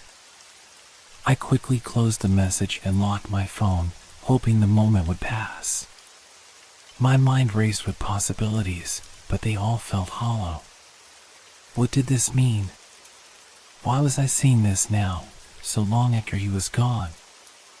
I set the phone down beside me on the couch, but my eyes kept darting back to it as though waiting for something more. When the buzz came again, I hesitated before picking it up. It was another message from Jordan. Don't leave this unfinished. Please don't. My stomach dropped. My skin prickled with a cold sweat. There was no mistaking the urgency in those words. It was exactly how he texted me, short, blunt, sometimes a little desperate, but never like this. Never from the grave. I wanted to throw the phone across the room, wanted to scream, to wake myself from whatever nightmare this was. But I couldn't move. My mind reeled as I stared at the screen. What did this mean? Was I losing my mind? Was I so lost in grief that I was imagining things? Or was something more sinister happening? I picked up the phone again, fingers barely touching the screen. The message was still there, waiting for me to read it, to do something. Anything. I swiped the text open. The next message was long, a continuation of the conversation we never finished. You said you'd always be there, but then I left. I can't go without knowing. What was it you wanted to tell me that night? The one thing you never said. Tell me now, please. I can't rest until you do. I felt my heartbeat in my throat, and a cold shiver ran down my spine. There was no way to explain this. No way to make sense of it. I remembered the night we'd last spoken. It had been a normal conversation, nothing out of the ordinary. But I had felt that tension in the air, that feeling like something important was hanging over us, a word I needed to say but couldn't. And then the call ended abruptly. Jordan had been gone in an instant, the accident taking him before we could finish. But now, it seemed like he was asking for it. He was asking me to speak the words we had left unsaid. I put the phone down again, my head spinning. I could feel a pressure in my chest, like something was squeezing my lungs, making it hard to breathe. I needed to think clearly. This wasn't real. It couldn't be. I had to be imagining it, just a side effect of grief. But then, there was another notification. It came in so quietly, almost like a whisper in my ear. I didn't want to look. I didn't want to know what it said. But the weight of it, an invisible force pulling me toward the screen, made it impossible not to check. I'm still waiting. You can't leave me hanging. Not now. Not ever. That was the final message. The one that broke something inside me.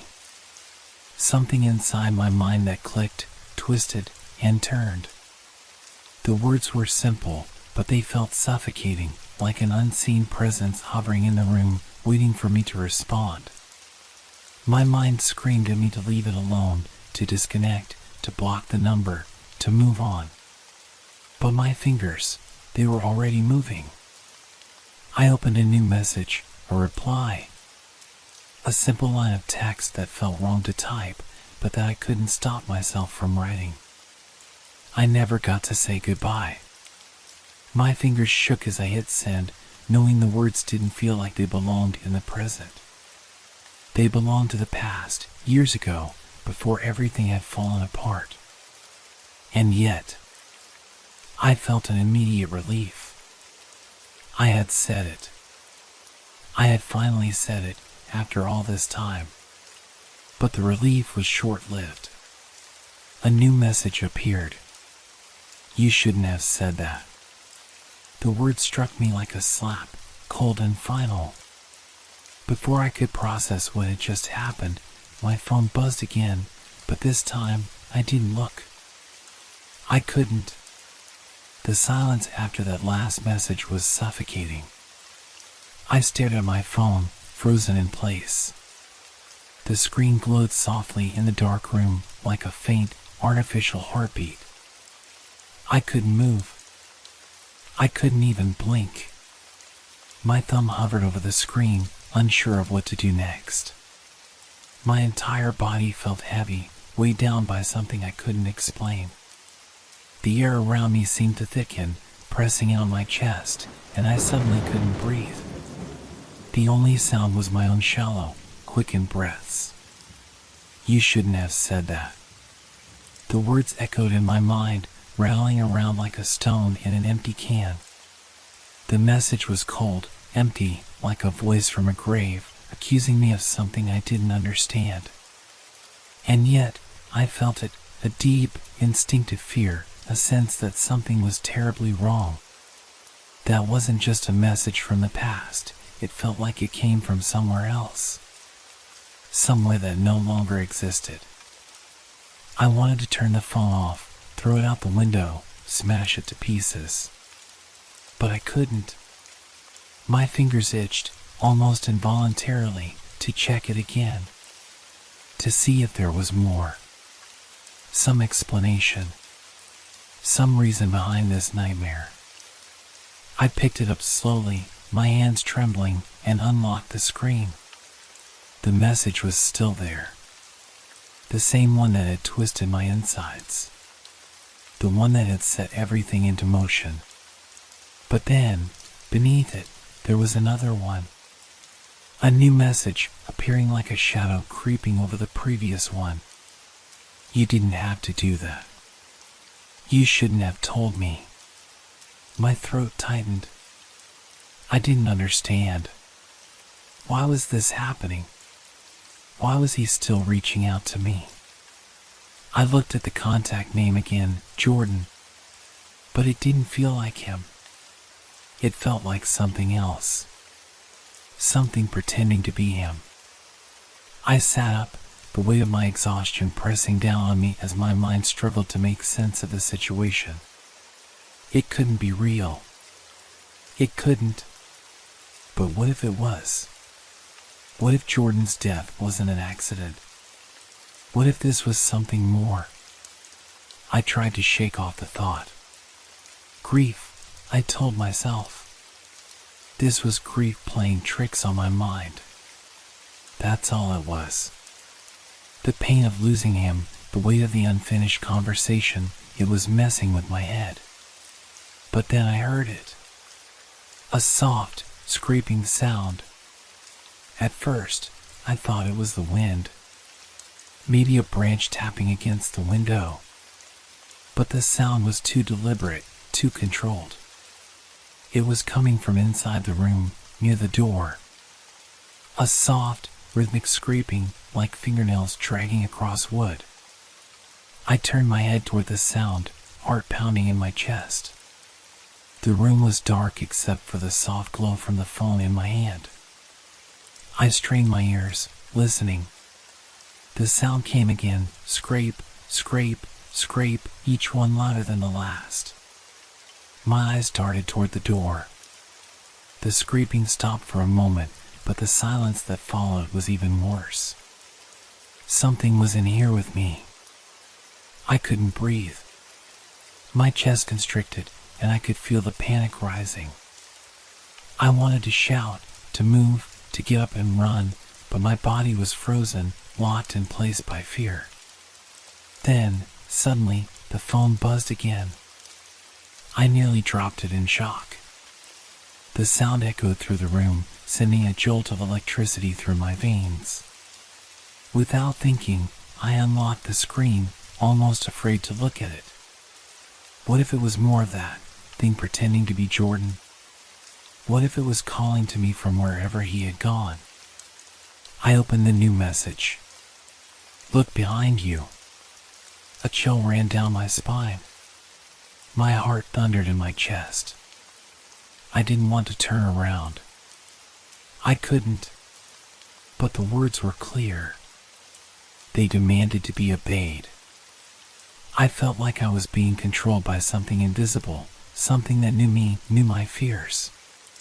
My fingers clutched the phone so tightly, my knuckles turned white. I stared at the screen, willing myself to make the decision not to turn around. But the room was silent now, eerily so, as if waiting for me to react. The scraping sound had stopped. Everything was still. But I couldn't shake the feeling of being watched. Of something waiting just behind me. I took a deep breath and slowly, carefully, I turned my head. My neck felt stiff, as if it took all of my strength to move it. The room was empty. The door was closed, and there was nothing behind me but the shadows. But those shadows, those dark corners of the room, they felt alive. Like something was there, something that wasn't quite right. I felt a strange pull, as if something beyond the door was waiting. But I didn't dare move. The phone buzzed again. Another message. You should have stayed quiet. Now it's too late. The words hit me like a slap, cold and final. I looked back at the screen, but the phone was already slipping from my grasp, slipping out of my control. I wasn't alone. And now, it was coming for me. I couldn't breathe. My body felt like it was being pulled in every direction at once. My legs were trembling beneath me, barely holding me upright as I tried to steady myself.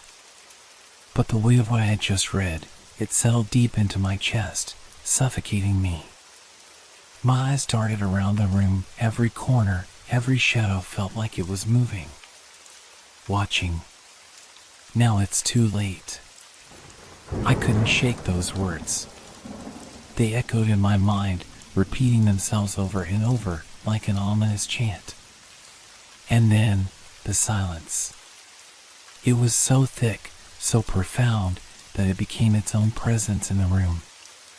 Everything had gone quiet, except for the rhythmic pounding of my heart. I glanced at the phone, still lying in my shaking hands, and the screen was dark now. No more messages. No more vibrations. Just an empty, lifeless device, its glow now faded. But the silence didn't comfort me. It terrified me. I reached down to turn the phone off, but my hand hesitated. There was something unsettling about the idea of shutting it down, as if by doing so, I'd be erasing a part of whatever was happening, somehow making it worse. I had to face it. I had to know. I stood there, frozen, staring at the screen as if waiting for something to happen. Wait. I stopped. My body went still. The phone buzzed again. But this time, there was no message. No warning. No text. I could hear it, soft, delicate taps against the surface of the phone, almost like fingertips brushing lightly across it. The sound was faint at first, barely audible. But it grew louder, the taps becoming a steady, unrelenting rhythm, almost like a heartbeat. Then, the phone began to vibrate in my hand, the sensation creeping up my arm like the cold fingers of a ghost. I dropped it. It clattered to the floor, but I couldn't move. I just stared at it, my eyes wide with terror. The phone lay there, untouched, on the floor. But the vibrations didn't stop. Thud. I froze, my pulse spiking as the noise echoed across the room. It came from behind me. The same soft scraping sound again. Only this time, it wasn't coming from the door, it was coming from the wall. I couldn't see anything. The shadows were thick, too thick for me to make out anything clearly. But the sounds, they were undeniable. Scrape. Tap. Scrape. Something was moving in the dark. Something invisible. I could feel it, like a presence that crept up behind me, brushing against my skin, close enough to feel its breath. Don't look. Don't turn around. I kept repeating that to myself, but my body wasn't listening. Slowly, I turned, my neck aching, my muscles stiff from the tension. The room was still dark, the shadows still thick. The air felt heavy, as if it was pressing in from all sides. Nothing. There was nothing there. But I could still hear it. That tapping sound, growing louder, more insistent. Like someone, or something, was tapping on the wall, trying to get my attention. Don't look. Don't look. The words bounced around my head, but I couldn't stop myself. I had to know what it was. I had to see. I turned, and there it was. A figure, vague, indistinct, standing just beyond the edge of the room, in the farthest corner where the shadows pulled the thickest. Its shape was wrong, like a broken reflection in a cracked mirror. It seemed to shift, to change, bending and stretching as if it was made of smoke and mist. I couldn't breathe. The tapping had stopped, replaced by the sound of something else. A low, ragged breathing, like someone was standing right behind me, their lips barely grazing my ear. It was a sound that chilled me to the core, a sound that shouldn't exist. I had to move. I had to run. I lunged toward the door, but as my fingers touched the handle, it felt cold. Too cold. The door wouldn't open. It wouldn't budge. I turned back, my heart slamming against my ribcage as I backed away. The figure in the corner didn't move. It just stood there, still, watching. But its shape seemed to be growing more defined now, its outline sharper, more solid. It wasn't just standing in the corner anymore, it was coming toward me. Slowly. Relentlessly. I spun around, my body shaking uncontrollably, and there, on the floor by the door, my phone. It had turned itself over, the screen now facing up, glowing faintly in the dark. You should have finished it. Now it's too late. The message was different this time. Shorter. More urgent. I didn't know what it meant, but it sent a wave of ice through my veins. The thing in the corner wasn't just watching me anymore. It was coming closer. And I could feel it. I could feel it reaching out for me. I couldn't breathe. My chest was tight, suffocating under the weight of the unseen presence closing in. The figure, that twisted thing in the corner, was no longer a vague shadow, it was something tangible now. A presence that clawed at the air, its form warping and reshaping with every passing second, as if it couldn't decide what it wanted to be. A silhouette, flickering in and out of focus. It was as if reality itself was breaking apart, being pulled into this thing's orbit. It was coming for me. I could feel it, like cold fingers curling around my spine, dragging me toward it, toward that thing in the corner that shouldn't exist. I backed away, hands trembling as I tried to make sense of what was happening. My feet felt like they were glued to the floor, every step an effort. The phone. The phone was on the ground, still glowing faintly. My mind screamed at me to leave it, to get away, but something in me, something primal, knew that I couldn't ignore it. I had to finish it. Whatever it was. I had to confront it. I reached down, my fingers brushing the cold screen, feeling the vibration of it humming against my skin. It was the same phone. Same screen. But the message was different. You're running out of time. Finish it. I couldn't stop myself. My thumb hovered over the screen, aching to type something, anything. My mind was racing, but there was nothing to say. Nothing that could make sense of this. How could I finish something I didn't understand? How could I finish a conversation with someone who had been dead for months? But the thing in the corner, it was coming closer, and I could feel it. The pressure in the room was thick, suffocating. The air itself was heavy, pressing in from every angle, as if the walls were closing in. Finish it. The words felt like a command. A demand. I didn't know how or why, but I couldn't fight it. I had no choice. I had to finish it. With trembling fingers, I typed. What do you want from me? I hit send before I could second-guess myself. The phone buzzed in my hand, and I looked at the screen with a mixture of dread and anticipation. The answer was immediate. I want you to remember. The room felt colder. The shadows seemed to deepen, stretching toward me like tendrils of darkness. The figure, whatever it was no longer in the corner. It was in front of me now, moving toward me with unnatural speed, like a shadow crossing the floor. Don't look.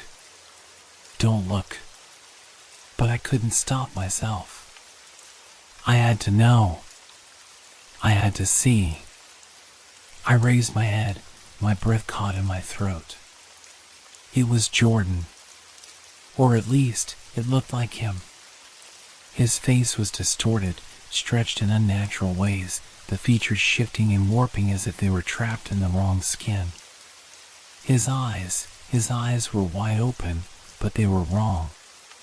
Hollow. Empty. As if he was looking through me, not at me. But it was his voice. His voice that haunted me. It was faint at first, a whisper in the darkness, but it grew louder, more insistent. Why did you leave it unfinished? I could feel his presence now, the cold, oppressive weight of it, closing in around me. His voice echoed in my ears, a sound that didn't belong in the world of the living. It was wrong. He was wrong. And yet, it felt real. Why did you let me go? The words cut into me like a knife. The guilt I had buried deep inside, the unanswered questions, the regrets I had pushed away, all of it came rushing to the surface, flooding my mind. No, this can't be happening. I wanted to scream. I wanted to run. But my body refused to move. I was rooted to the spot, trapped in the room with this thing. This twisted reflection of Jordan. He stepped closer, his face now inches from mine. I could feel the coldness radiating from him, the air around us growing frigid. I tried to pull away, but I couldn't. It was as if his presence was holding me in place, freezing me in time. You left me behind, his voice whispered, his breath icy against my skin. And now you'll finish it. You'll finish what we started. Whether you want to or not. I couldn't think. I couldn't breathe. The room was spinning, the walls closing in. The pressure was unbearable. I needed to get away. I needed to escape. Suddenly, the phone buzzed again. A new message. Remember me. Finish it. Or I will finish you. The words burned into my mind, and in that moment, I knew. I understood. Whatever this was, whatever had come back, it wasn't just a ghost. It was something darker. Something that thrived on unfinished things, on broken promises, on guilt. The thing that looked like Jordan stepped closer, its form shifting, growing more and more monstrous with every passing second. His features blurred, twisted beyond recognition. His eyes, the eyes that once held warmth, now held nothing but emptiness, stared at me with cold malice. I had no choice. I had to end it. I had to finish the conversation. But how? What did it mean to finish something like this? My finger hovered over the screen, trembling. I could feel the cold air pressing against my skin, the weight of something pulling me toward it. I typed, barely able to form the words through the panic. I'm sorry. I didn't mean to leave you. I never meant to hurt you. The phone vibrated once more. The message that appeared was short, simple. Final. Too late. And then, everything went dark. I woke up, my heart racing. The air in the room felt thick, like it had been compressed, as if it hadn't moved for hours. I gasped for breath, my body drenched in sweat, my muscles trembling. My phone was still in my hand, but it was dead. The screen, once bright and alive, was now nothing more than a black mirror reflecting my panic-stricken face. What had happened? Was it a dream? A nightmare? I sat up, my head spinning.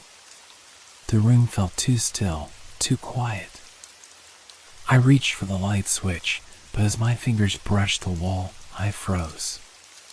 The shadows in the corner of the room, where he had been, were still there. The air was unnervingly cold in that spot. The figure, that twisted thing, wasn't there, but its presence lingered like a phantom, haunting the very space it had once occupied. I blinked, shaking my head. It was just a dream, I told myself.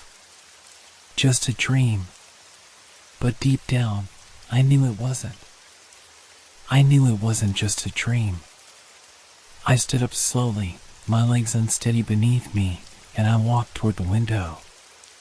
The night outside was calm, too calm, as if the world itself was holding its breath.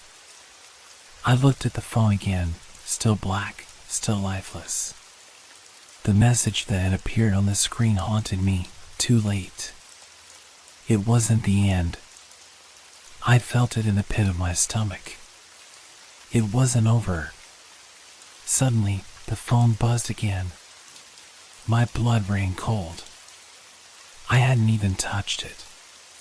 With shaking hands, I reached for it, my heart pounding in my chest. The screen lit up, and I gasped. The message wasn't from anyone I knew. It wasn't from anyone at all. It's never over. The words burned into my mind as if they were meant for me to carry forever. I dropped the phone, and it clattered to the floor, the screen shattering in the process. But the words, those words, still echoed in my mind. I backed away from the phone, stumbling as the room felt like it was closing in around me. The shadows, the coldness, the feeling of being watched, it was all too much. My breath was shallow, my vision blurry, and my mind was racing. Was it real? Was it a warning? I ran my fingers through my hair, trying to calm myself, but the panic only grew. It felt like I was trapped inside some endless loop, as if this moment, this feeling of dread, was never going to end.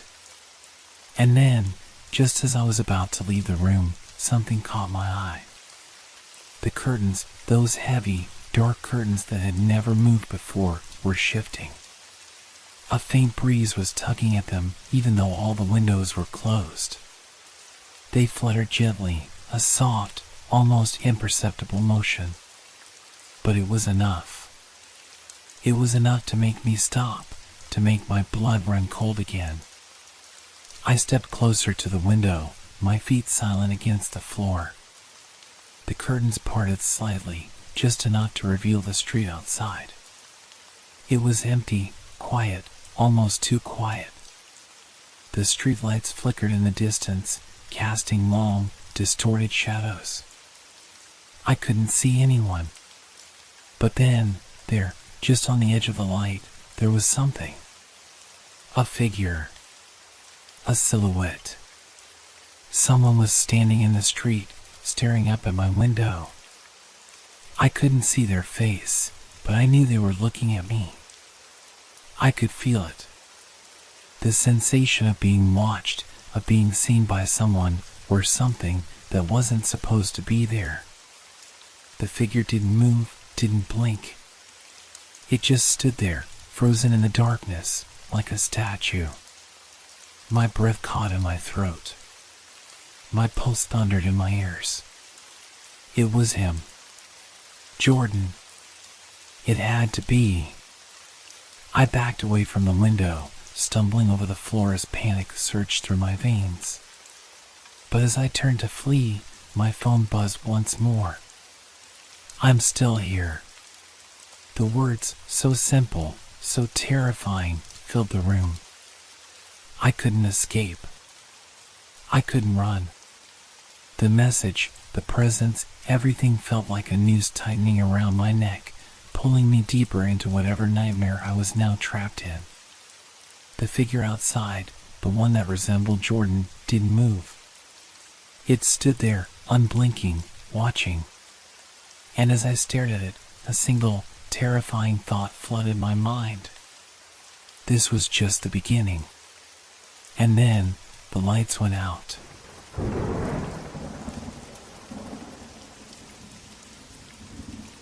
Have you ever noticed how sometimes, just for a split second, your reflection doesn't quite match your movements? You might tilt your head, and your reflection does it a fraction of a second later. Or maybe it's when you're brushing your teeth, and the way your reflection holds the toothbrush seems just a bit off. At first, it's easy to dismiss, just a trick of the light, maybe, or an odd coincidence. But after a while, you start to wonder, is it just your eyes playing tricks on you, or is something wrong with the reflection itself? I noticed it for the first time a week ago. I was getting ready in the morning, the usual routine. My apartment was silent except for the hum of the fridge and the soft rustle of my clothes as I grabbed them from the closet. The mirror in my bathroom was big, rectangular, the kind you can see yourself completely in. I looked at it while I combed my hair, and there it was, my reflection, just a split second behind me. It wasn't much. A small delay. Barely noticeable, but there. I didn't think much of it at first. Maybe it was just a tired eye or something. After all, I had been working late the night before, staring at the screen for hours. But the next day, it happened again. This time, I noticed it more clearly. I ran my fingers through my hair, and my reflection didn't follow immediately. It paused, just for a moment longer than it should have. It was as if the mirror needed a second to catch up with me. By the third day, the delay had grown. I was brushing my teeth in the same spot when I noticed that my reflection wasn't just delayed, it seemed separate. Like it wasn't copying me at all, but rather performing its own actions. When I took a step backward to spit out the toothpaste, my reflection stayed in place for a moment, then stepped back as though it had waited for the signal. It was so strange, so unsettling that I almost stopped breathing. At first, I thought it was just the angle or maybe the lighting playing tricks on me. But I couldn't shake the feeling that something wasn't right. The next few days, I couldn't stop looking at the mirror. Every time I passed it, I'd glance at my reflection, watching closely. The delays kept growing. The mirror began to show me things I didn't do, things I hadn't even thought of doing. I'd turn around to leave the room, and my reflection would linger for a second longer before it turned, as if it was considering whether or not it wanted to follow me. It wasn't just the delay anymore. It was something else. My reflection wasn't just delayed. It was thinking. It was making decisions before I did. I didn't know what to do. Every time I walked past the bathroom, I could feel the pull of the mirror. It felt like it was waiting for me, watching me more than I was watching it. Every small movement, every blink, every twitch of my hand, it wasn't just me. It was like the reflection was trying to figure out what I was going to do before I did it. That's when I started noticing the changes. The small shifts, the things that were becoming increasingly impossible to ignore. One morning, I stood in front of the mirror, examining the way my reflection moved. I had been trying to look for any clue, anything that would tell me what was happening. But that morning, something was different. My reflection didn't mirror me. It didn't copy what I did. Instead, it moved a little too smoothly, too fluidly. When I raised my arm, my reflection didn't just copy me, it seemed to follow me. It was as if it had its own thoughts now, its own mind. It was like it was waiting for me to make the first move before it decided to move at all. And then, as I moved closer to the mirror, I swear I saw it, just for a moment, shift. It wasn't me anymore. It was something else. The reflection wasn't me. My heart raced. I stepped back, trembling. My reflection did the same. But instead of stepping back like I did, it tilted its head slightly, just enough to make me question if I had seen it at all. I didn't know what to think anymore. My reflection was no longer an exact copy of me. It was different. It was becoming something else entirely. Something I couldn't control. Something that wanted to control me. I couldn't stop staring at the mirror. The reflection was always there, waiting for me, and each time I looked, I felt the unease in my chest tighten, like a knot I couldn't untangle. The delays grew. I wasn't imagining it. I knew I wasn't. The worst part was that it didn't just happen in the morning anymore. I'd catch glimpses of it at odd times during the day, when I'd pass by the hallway mirror or when I looked at the bathroom mirror after a shower. The same thing would happen, the strange pause, the slight hesitation before my reflection did what I did. But now, it wasn't just hesitation. It was anticipation. Like it knew what was coming next. I tried to avoid the mirrors. I thought maybe it was all in my head, maybe it was stress, or maybe my brain was just playing tricks on me. But no matter how much I tried to ignore it, the feeling didn't go away. It was always there, lingering, waiting. And it was getting worse. One evening, as I stood by the bathroom sink, I was brushing my teeth, distracted by the strange discomfort that had settled deep inside me. The bathroom light flickered, then buzzed softly before going out completely. The mirror, for the first time, went dark. I froze, toothbrush halfway to my mouth, heart pounding in my chest. There was something wrong. The absence of a reflection. For a moment, I felt nothing but a void. The silence was deafening. And then the light flickered back on. But when it did, my reflection wasn't there. I stared at the mirror, my stomach turning. I waited for it to return, but it didn't. The space in the mirror remained empty, as if it was waiting for me to move, to do something, anything. I didn't know how long I stood there. Time had lost meaning in that moment. My breath quickened, and I felt a cold sweat gather on my back. Finally, I took a step forward, and slowly, the reflection appeared again. But this time, it was different. It didn't just look like me. It looked off. My reflection was smiling, just a small, knowing smile, but it wasn't me. It was something else. A version of me I didn't recognize. I stumbled back from the mirror, nearly tripping over my own feet. My pulse raced. This wasn't possible. This wasn't real. But when I looked again, the reflection was back to normal. It was me, standing there with my mouth slightly ajar in shock. I reached out, touching the surface of the mirror, hoping to feel something solid. But there was nothing, no sense of security, no sense of control. Just a cold, smooth surface. I pulled my hand back, trembling. What was happening to me? What was happening to the reflection? It wasn't just a little delay anymore. It wasn't just a flicker or a slight hesitation. It was something much worse. That night, I couldn't sleep. Every time I closed my eyes, I could still feel the pull of the mirror, its silent call to me. I could still see that smile, the twisted, knowing expression that wasn't mine. The next day, I avoided the mirrors completely. I stayed away from the bathroom, stayed away from the hallway. I didn't want to see it. But as the days passed, the fear only grew. It wasn't just a mirror anymore.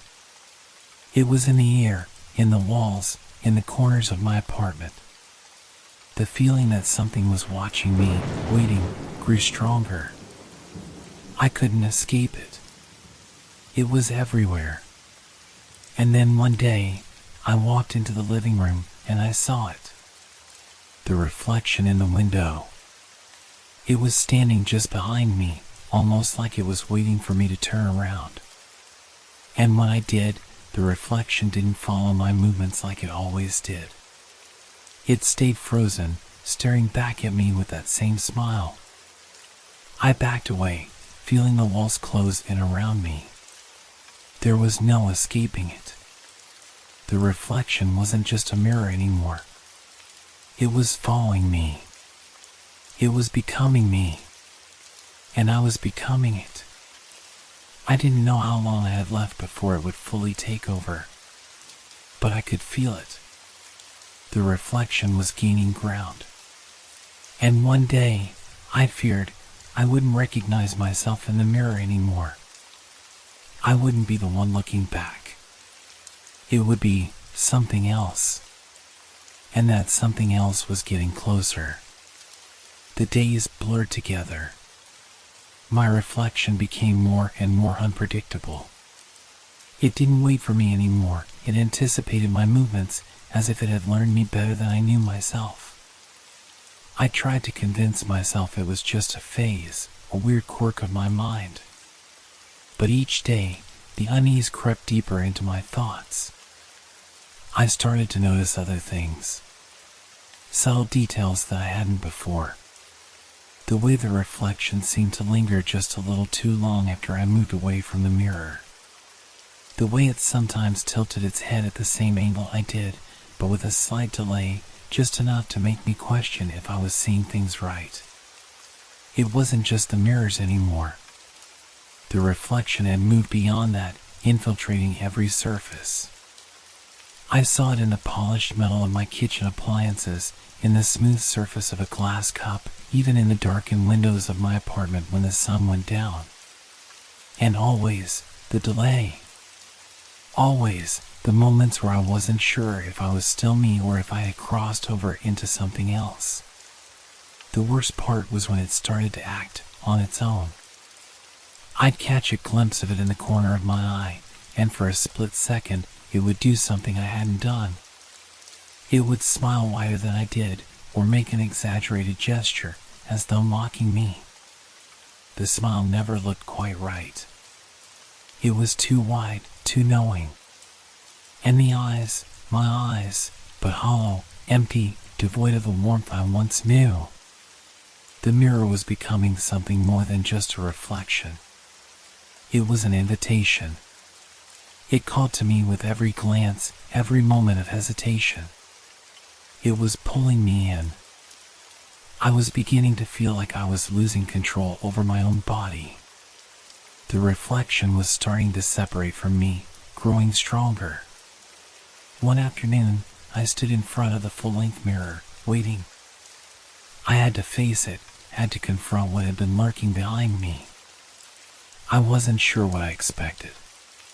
But I felt a pull, something I couldn't explain, dragging me closer.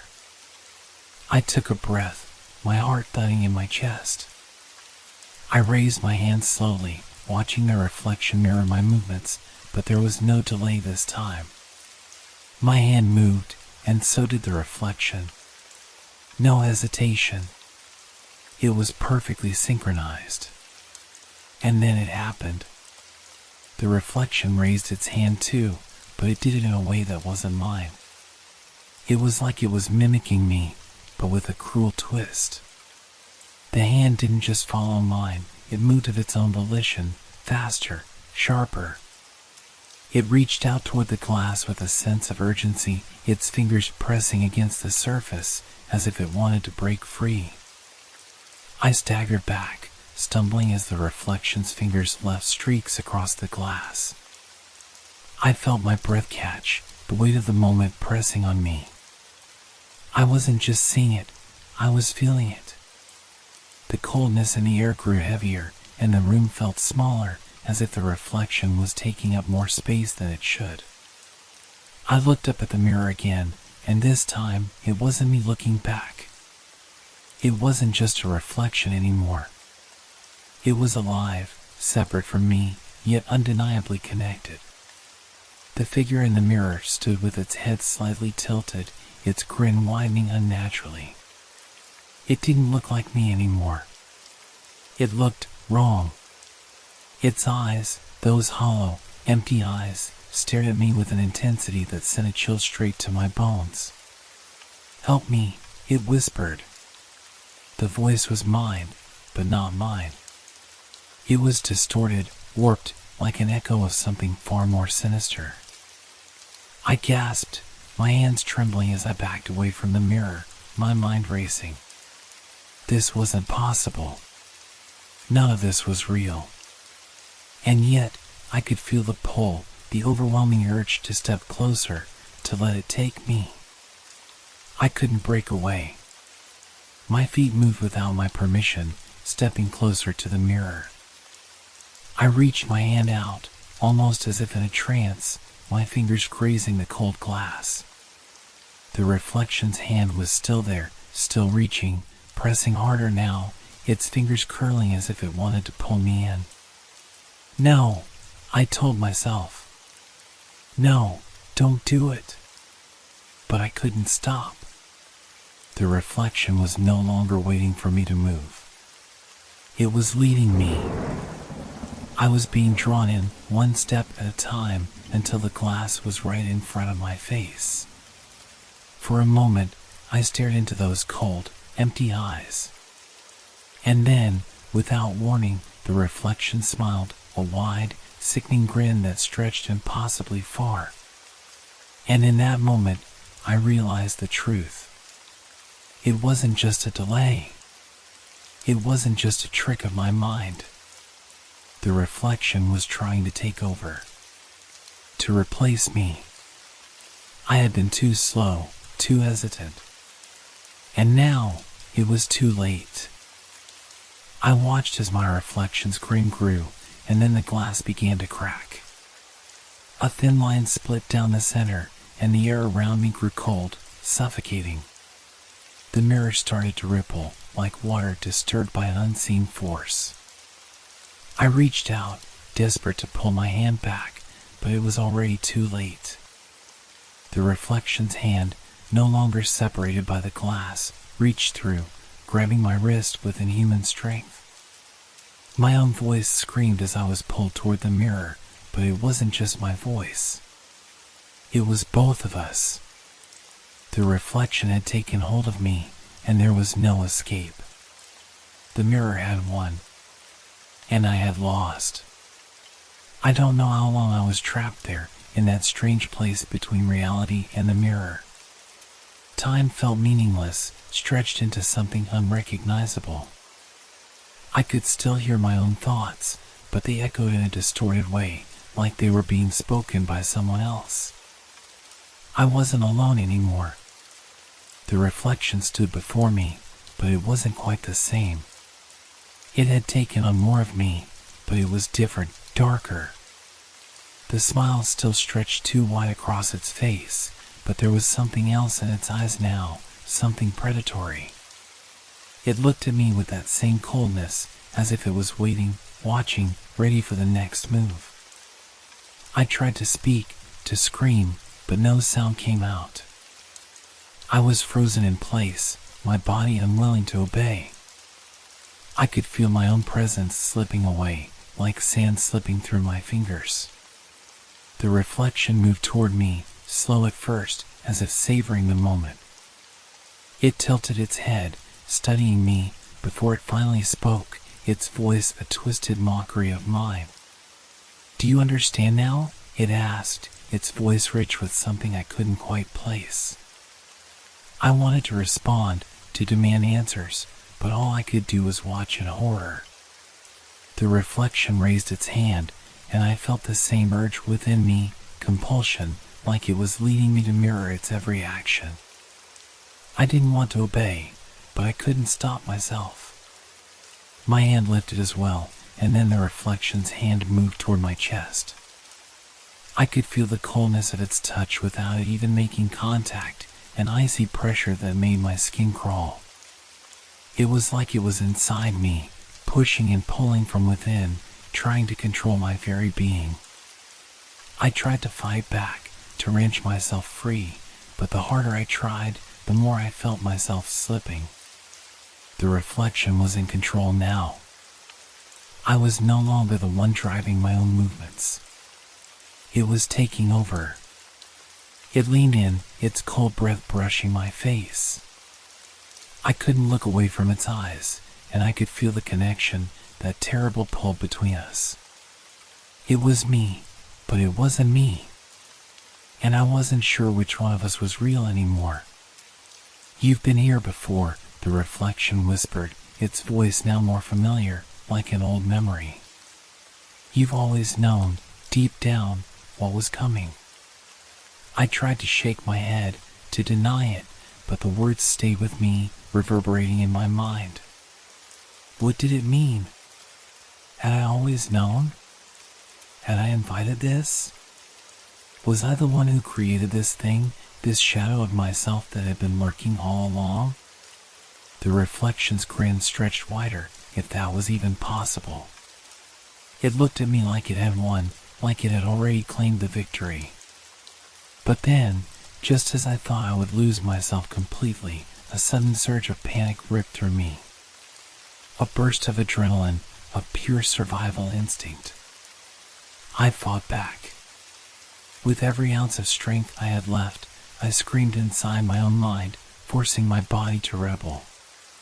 The connection wavered, then snapped, just long enough for me to take control, just long enough for me to break free from its grasp.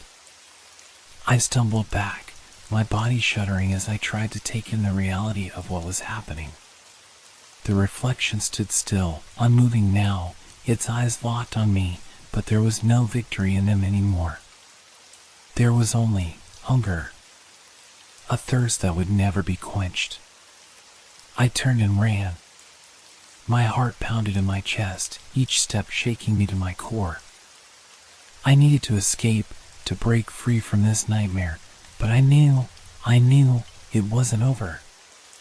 The reflection was still with me, watching from the corners of my vision, always just behind me, waiting for its moment. I reached the door, but as I touched the handle, I froze. A soft, mocking laugh echoed from behind me, followed by a voice, my own voice, whispering through the air. "Don't think you're getting away that easily." I turned around, but the mirror in front of me, the one that had been my refuge, was now empty. The reflection was gone, but I knew it was still out there, somewhere. Watching. Waiting. For the first time in what felt like ages, I realized I was truly alone. And that was the most terrifying thing of all. The reflection had left the mirror, and it was coming for me. I could feel it. The weight of something unseen. The unmistakable presence of the reflection waiting for me, lurking just out of sight. I couldn't explain how, but it was there. It had always been there, hadn't it? Always just a step behind, growing more real with each passing moment. I ran, but I wasn't sure where I was going anymore. The world outside my apartment felt strange, warped, like it was bending around me. The streets, once familiar and comforting, now seemed like a labyrinth, each corner holding something I didn't want to find. The air felt heavier, like it was pushing in on me. I needed to leave, to escape, but no matter how far I ran, it was always just behind me. I reached a park near my building, the one I used to walk through to clear my mind. But today, it felt different. The trees loomed too high, their branches creaking and swaying even though there was no wind. The path seemed longer than usual, stretching endlessly ahead of me. I could feel the reflection, as if it were attached to me like a shadow, growing more insistent with every step. I paused, breath coming in ragged gasps, trying to steady myself. The park was silent, too silent.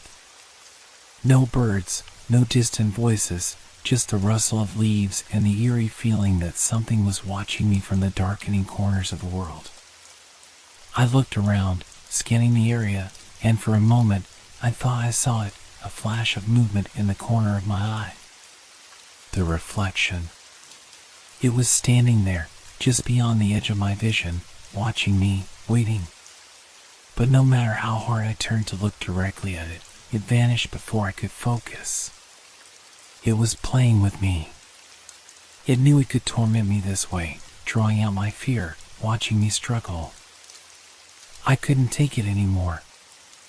I turned and bolted toward the exit, my feet pounding the gravel. But as I ran, the path seemed to twist, the familiar landmarks shifting into something wrong. The world was bending around me like I was caught in a funhouse mirror, each step taking me further away from reality. And then, I saw it, the reflection. But it wasn't in the mirror anymore. It was in the world, standing there in the middle of the path, grinning at me with that too wide smile. Its eyes were filled with something cold and inhuman, its movements jerky and unnatural as it tilted its head. It spoke again, its voice the same as mine, but twisted, warped. I told you, didn't I? You can't escape me. Not now. Not ever. I froze. A chill ran down my spine as its words sank in. There was no way out.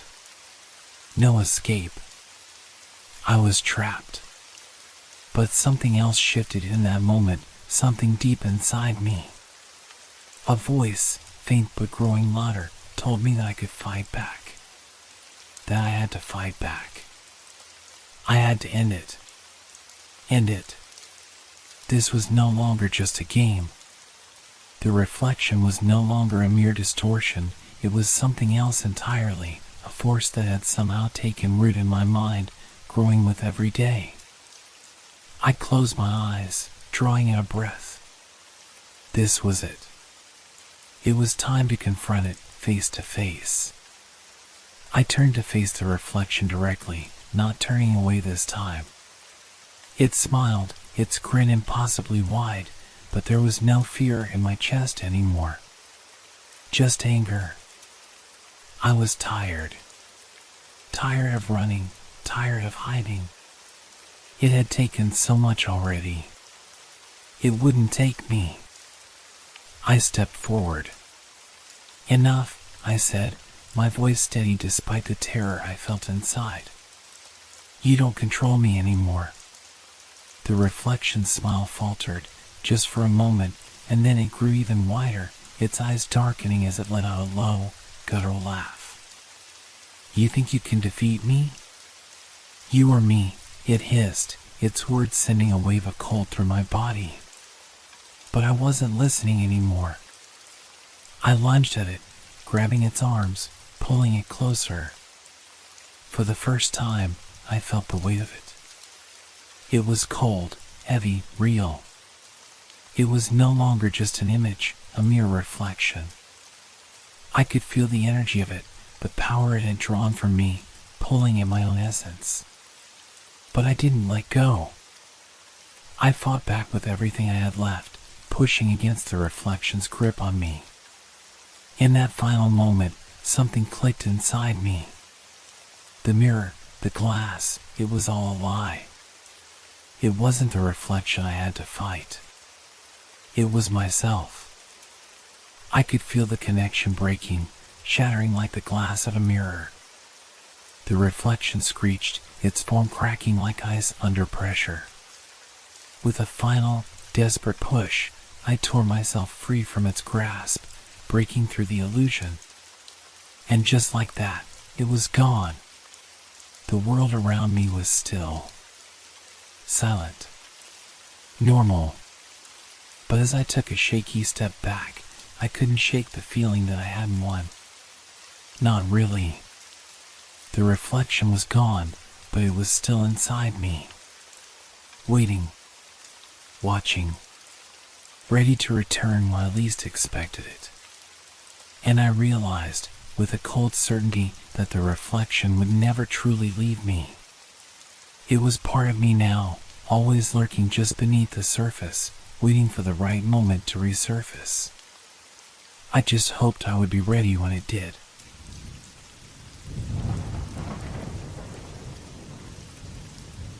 Have you ever had the feeling that something just isn't right, even when it seems completely normal? I had that feeling last Tuesday morning, and now I wish I had paid more attention. It started with the water. It was a small, subtle change at first, so faint that I almost brushed it off as my imagination. But I couldn't ignore it. I stood there in the bathroom, toothbrush in hand, watching as the water flowed from the faucet. At first, it was just water. Clear, cold, nothing unusual.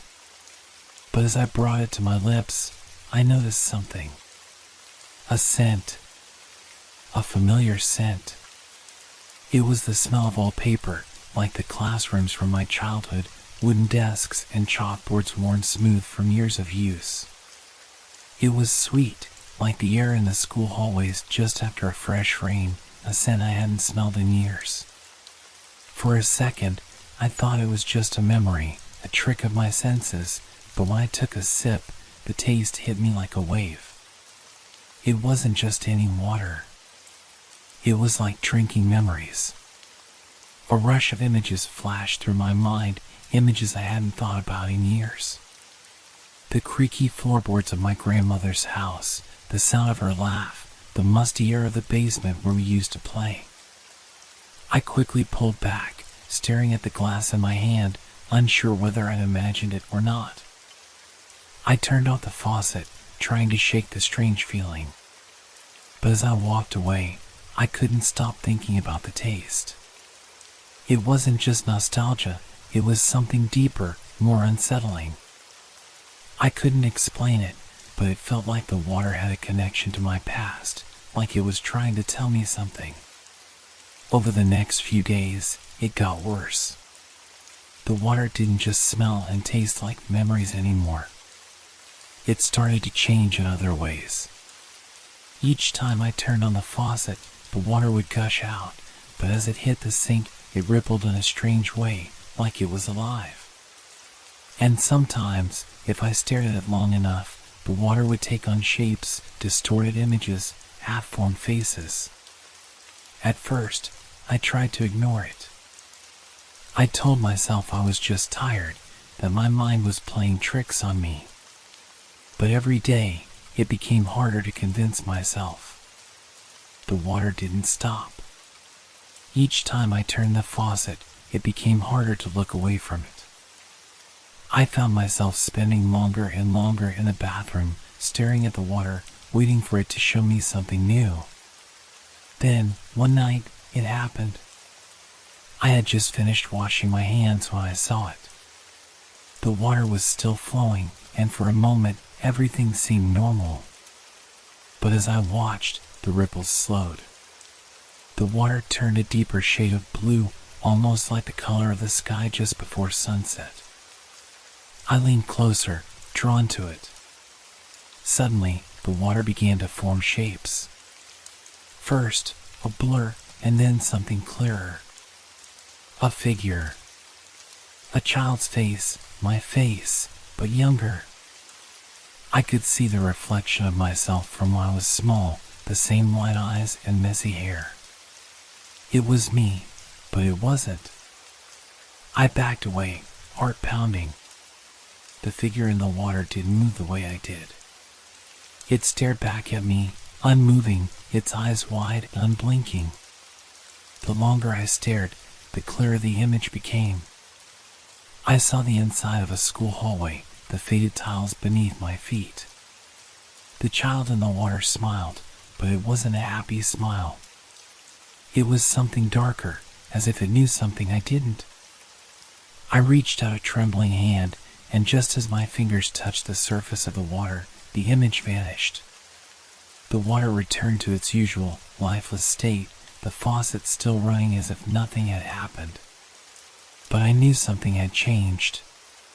That moment in the bathroom was the start of something I couldn't understand, something I couldn't explain. I didn't sleep well that night. Every time I closed my eyes, I saw the face again, my face, but not mine. The face from the water, grinning as if it knew secrets I had forgotten. I didn't know what the water wanted, but I couldn't shake the feeling that it was showing me something I wasn't supposed to see. And that was just the beginning. The next morning, I woke up to the sound of running water. It took me a few moments to realize that it wasn't just the usual hum of the pipes. It was the faucet in the bathroom, still running. I had turned it off the night before, but there it was, dripping, as though it had never been shut off at all. I stood frozen at the doorway for a long moment, not sure if I was imagining things. The air in the bathroom was thick, moist, like the humidity had settled over the room in the night. As I stepped inside, I saw the water still pouring steadily from the faucet. But this time, the water wasn't just clear, it was dark. Almost black. I rushed forward, turning the faucet off, my hand shaking as I twisted the knob. The water stopped flowing, but the feeling of dread didn't leave. The room seemed colder, the air heavier. I turned away, but then the smell hit me again. That same old paper scent mixed with something faintly metallic, like blood. I stumbled back, my mind racing. What was happening? Was it the water, or was it something deeper inside me, some piece of my mind breaking loose? I tried to push the thought out of my head and made my way to the kitchen, determined to shake off the feeling. But as soon as I picked up the kettle to make coffee, I noticed something strange. There was water dripping from the ceiling. Not much, just a few drops at first, but it was enough to make me pause. My eyes followed the droplets, and I realized that the water wasn't coming from a leak in the roof. It was coming from the walls. The walls weren't damp, but the drops seemed to materialize out of nowhere, as if the house itself was sweating. And then, as I stared, one drop fell directly into the mug I had set down earlier. I backed away slowly, panic creeping up my spine. I didn't know what was happening, but I knew it was somehow connected to the water. The water in the faucet, the water on the walls, it all felt wrong. That evening, I tried to ignore it. I went to bed, determined not to let my imagination take control. But sleep didn't come easily. I tossed and turned, my mind replaying the images from the bathroom, the strange face in the water, the overwhelming sense of something lurking beneath the surface. Around 3 a.m., I woke up to the sound of faint whispers. My heart skipped a beat. The room was dark, but the whispers were unmistakable. It wasn't just the wind or a random sound, it was coming from the bathroom. I crept out of bed, trying to stay as quiet as possible, my footsteps barely making a sound as I approached the door. The whispers grew louder, more insistent, and as I reached for the handle, a wave of nausea hit me. It was as if something inside me was screaming to stop, but I couldn't. I opened the door. The bathroom was dark, but the faucet was on again, water flowing in torrents, like it had been running all night. The air was thick with that same damp smell, and the whispers were louder now, almost like they were coming from inside the walls themselves. I walked toward the sink, my hand trembling as I reached out for the faucet. The water, it wasn't just water anymore. It had turned into something else, something almost alive. The surface shimmered, ripples forming on their own, as if it had its own pulse. And then I saw it again. That face. This time, it wasn't just my reflection. It was worse. It was me, yes, but it was twisted. The eyes were too wide, the smile too sharp. It was like a caricature of myself, a version that had been stretched and distorted, grinning in a way that sent chills down my spine. The face in the water opened its mouth and whispered my name. But it wasn't my own voice, it was a voice from my past, a voice I hadn't heard in years. It sounded like my younger self, but with a layer of malice I couldn't ignore. "Come closer," it whispered, the voice growing louder, the words drawing me in. I stepped back, my heart racing, but I couldn't look away. The face in the water was reaching for me, moving with a purpose, its hands stretching toward the surface as if it were trying to pull itself out. I was trapped in its gaze, unable to move, as if the water had a hold on me. Suddenly, the water began to bubble, the surface churning violently. The room was filled with a low, rumbling sound, like the water was coming to life, as if it was about to break free. The face in the water twisted in agony, its eyes wild and frantic. And then, in a split second, it was gone, sinking back into the depths of the water, leaving nothing but ripples behind. I staggered back, gasping for air, feeling the sweat on my forehead. The whispers faded, and for a moment, everything was still. But I knew it wasn't over. The water had shown me something, and now it was clear this wasn't just a simple trick of the mind. It wasn't just memories. The water was connected to something else. Something I couldn't see, but I could feel it creeping closer with each passing moment. I didn't know how to stop it. I didn't know what to do. But I couldn't ignore it any longer. The days that followed felt like they were slipping away, fading in and out of focus. I tried to go about my routine, but every time I looked at the faucet, every time I passed the bathroom door, I could feel the pull. The memories in the water weren't just haunting me, they were changing me. I'd wake up with the taste of old classrooms on my tongue, the scent of chalk dust and the damp corners of forgotten places filling my nose. The water wasn't just a reflection anymore. It had become a portal, a window into something deeper. And it wasn't just showing me pieces of my past, it was altering them, twisting them into something unfamiliar. One evening, I decided to take action. I couldn't live like this anymore, trapped in this cycle of unsettling images and eerie sensations.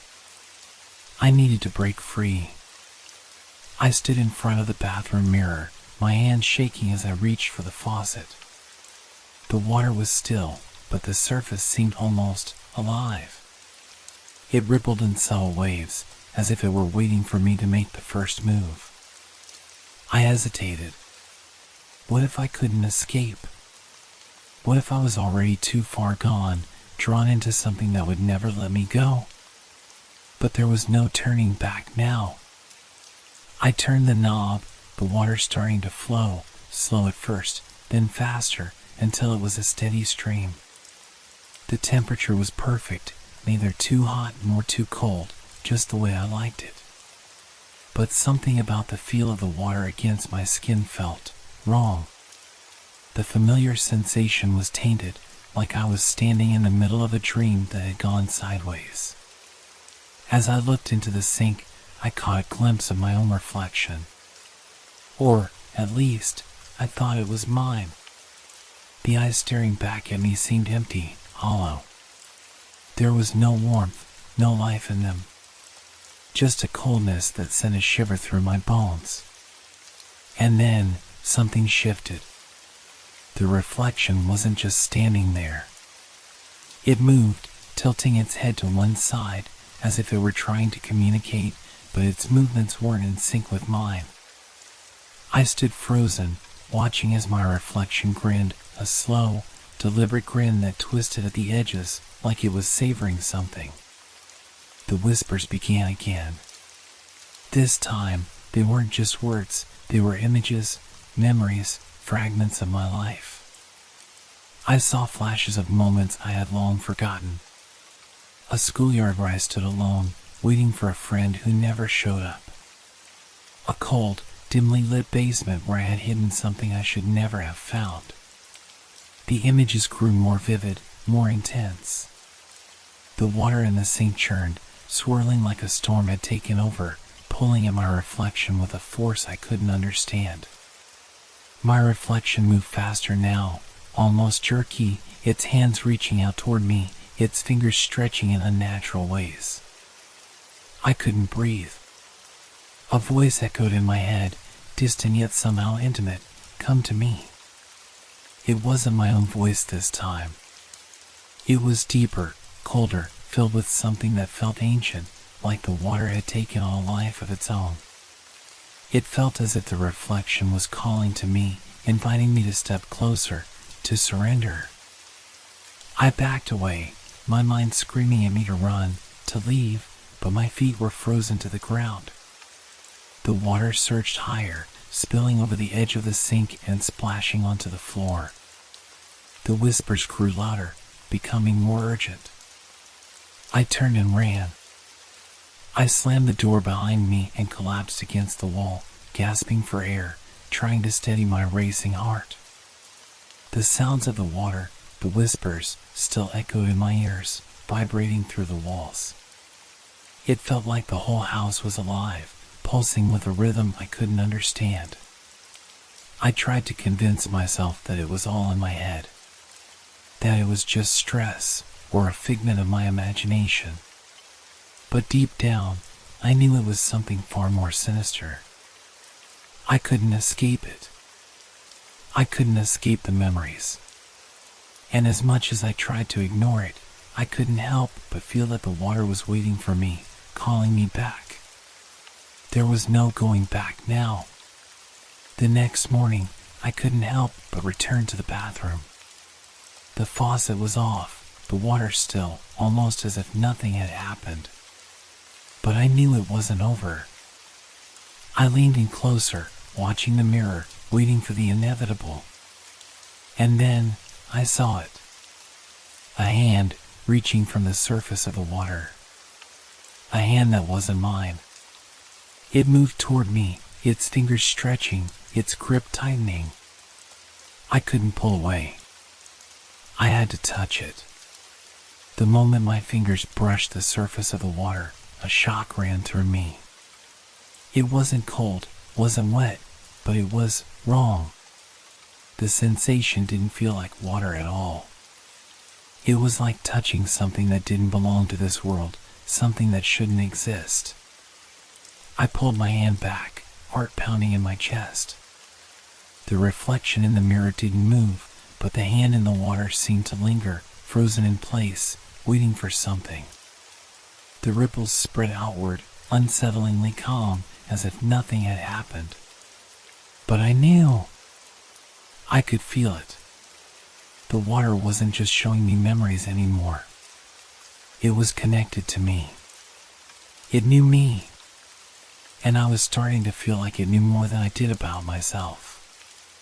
Every time I looked into it, the reflection changed, subtle shifts, nothing obvious at first, but enough to make me question what was real and what wasn't. I wasn't sure how long I stood there, staring at the rippling water, before I felt a hand on my shoulder. It wasn't the hand in the mirror, but a cold, tangible presence, like someone had just walked into the room. I spun around, heart racing, but there was no one there. I was alone. Still shaking, I stumbled backward, my eyes glued to the bathroom door. The silence in the house was deafening, and I wondered if I had imagined the touch, if it had been another product of my mind unraveling. But I couldn't shake the feeling that the water was still calling to me. I didn't know what to do. The memory waters, the strange sense of being watched, they were taking over. There was no escaping it. I didn't even want to. I knew something was wrong with me, but there was this part of me, this dark part, that almost welcomed it. The way the water mirrored my past felt comforting, even as it turned strange. Every time I looked into it, I was seeing the parts of my life that I had buried, the things I thought I could forget. I wanted more of it. I craved it. That night, I returned to the bathroom, unable to resist. The faucet turned on by itself as if it knew I'd come. The cold water flowed freely, flooding the sink, spilling over the edge, the sound filling the room in a way that seemed unnaturally loud. I leaned forward, my face hovering above the sink, eyes locked on the surface. The water shimmered, and then there it was again. The hand. Not just a shadow anymore, but a real, solid figure rising from the depths. It reached toward me, its fingers stretching like they knew the way, like they were inviting me to step closer. I couldn't stop myself. I couldn't pull away. I reached in. The moment my hand connected with the water, everything changed. It was as if the world around me tilted. I could feel the pull of the water, stronger now, tugging at me, pulling me closer, deeper. My reflection shifted again. It didn't just mimic my movements, it was moving on its own. It was separate, alive. And as I looked, I saw it smile. A slow, deliberate grin. It wasn't my smile. It wasn't me. It was it. The water began to swirl violently, the sink filling with an unholy energy. I tried to pull back, but my hand wouldn't budge. I looked around, but the bathroom was gone.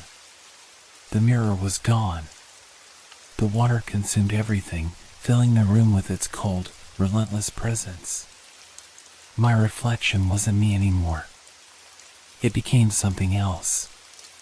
The voice came again, this time clear and unmistakable. It was low, almost like a whisper, but it filled my entire body. It felt like it was inside my chest, reverberating through my bones. "Come to me," it said. "Let me in." The water surged upward, crashing against my arm, pulling me toward it. The bathroom, the walls, they didn't matter anymore.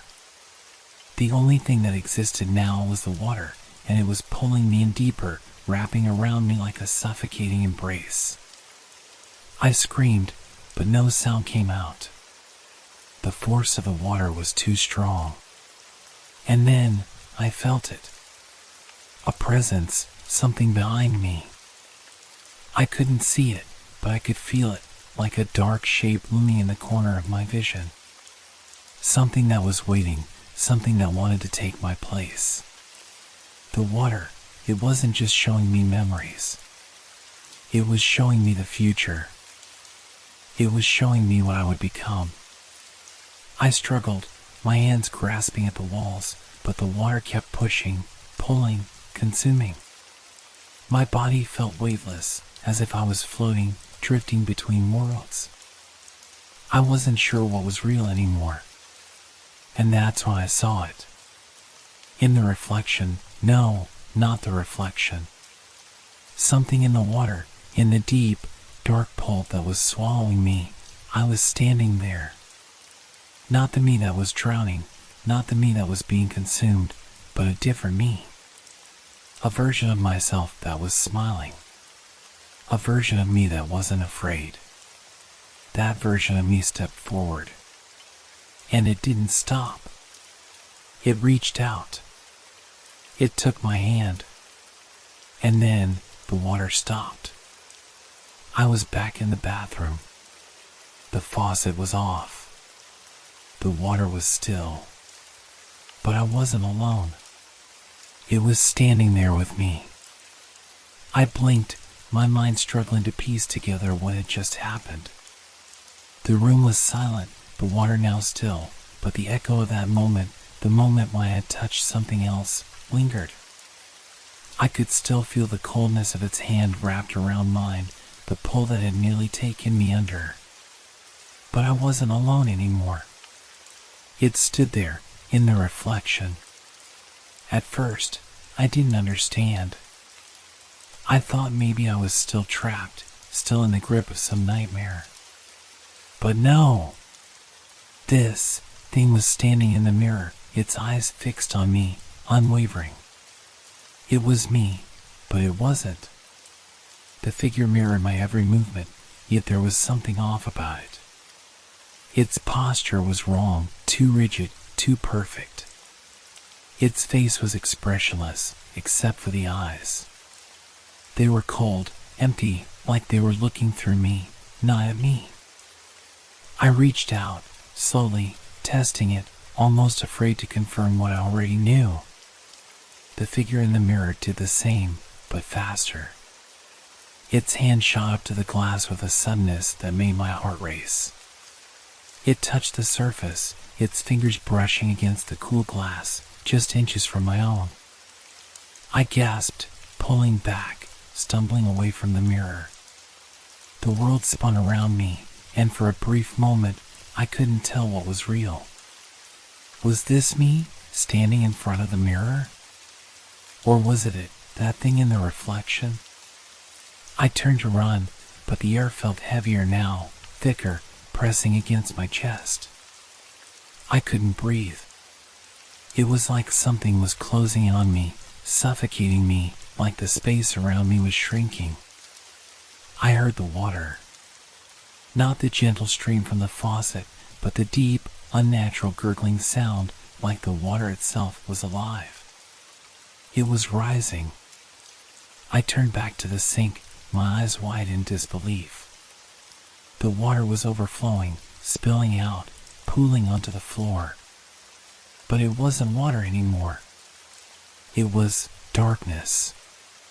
The water had become a liquid shadow, swirling and writhing like a living thing. It spread out across the floor, climbing the walls, creeping toward me. The mirror, too, was changing. The reflection wasn't just mimicking me, it was becoming me. The figure's face twisted into something else.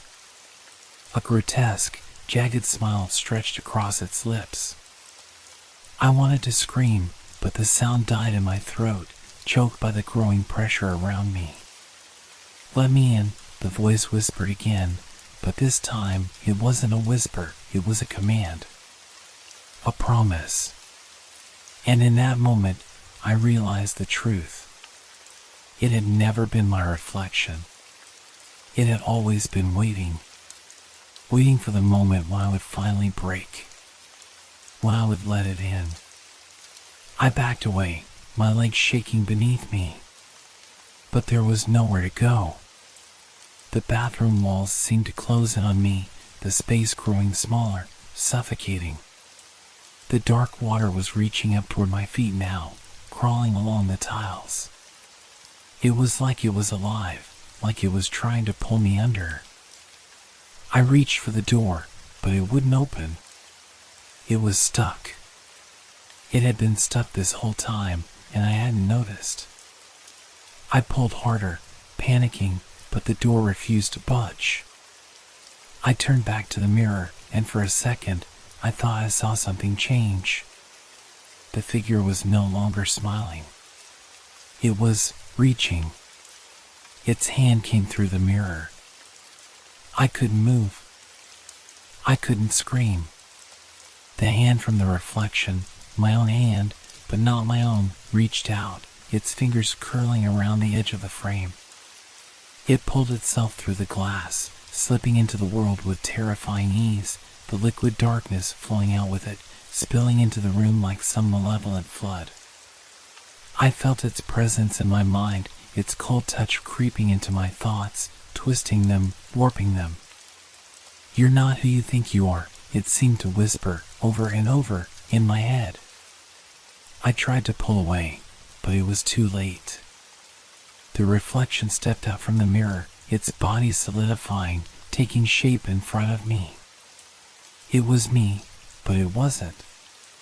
The way it moved, the way it stood, it wasn't human. Not anymore. It smiled again, but it wasn't the same smile. This one was colder, darker. And then it spoke, its voice echoing in my mind. "I am you. And you are me." I couldn't move. Couldn't breathe. I was trapped, stuck between two worlds, the world I knew, and this new, twisted reality that was unfolding before me. The last thing I heard before everything went black was the sound of the water, still whispering in the background. A promise, waiting to be fulfilled. And then, nothing.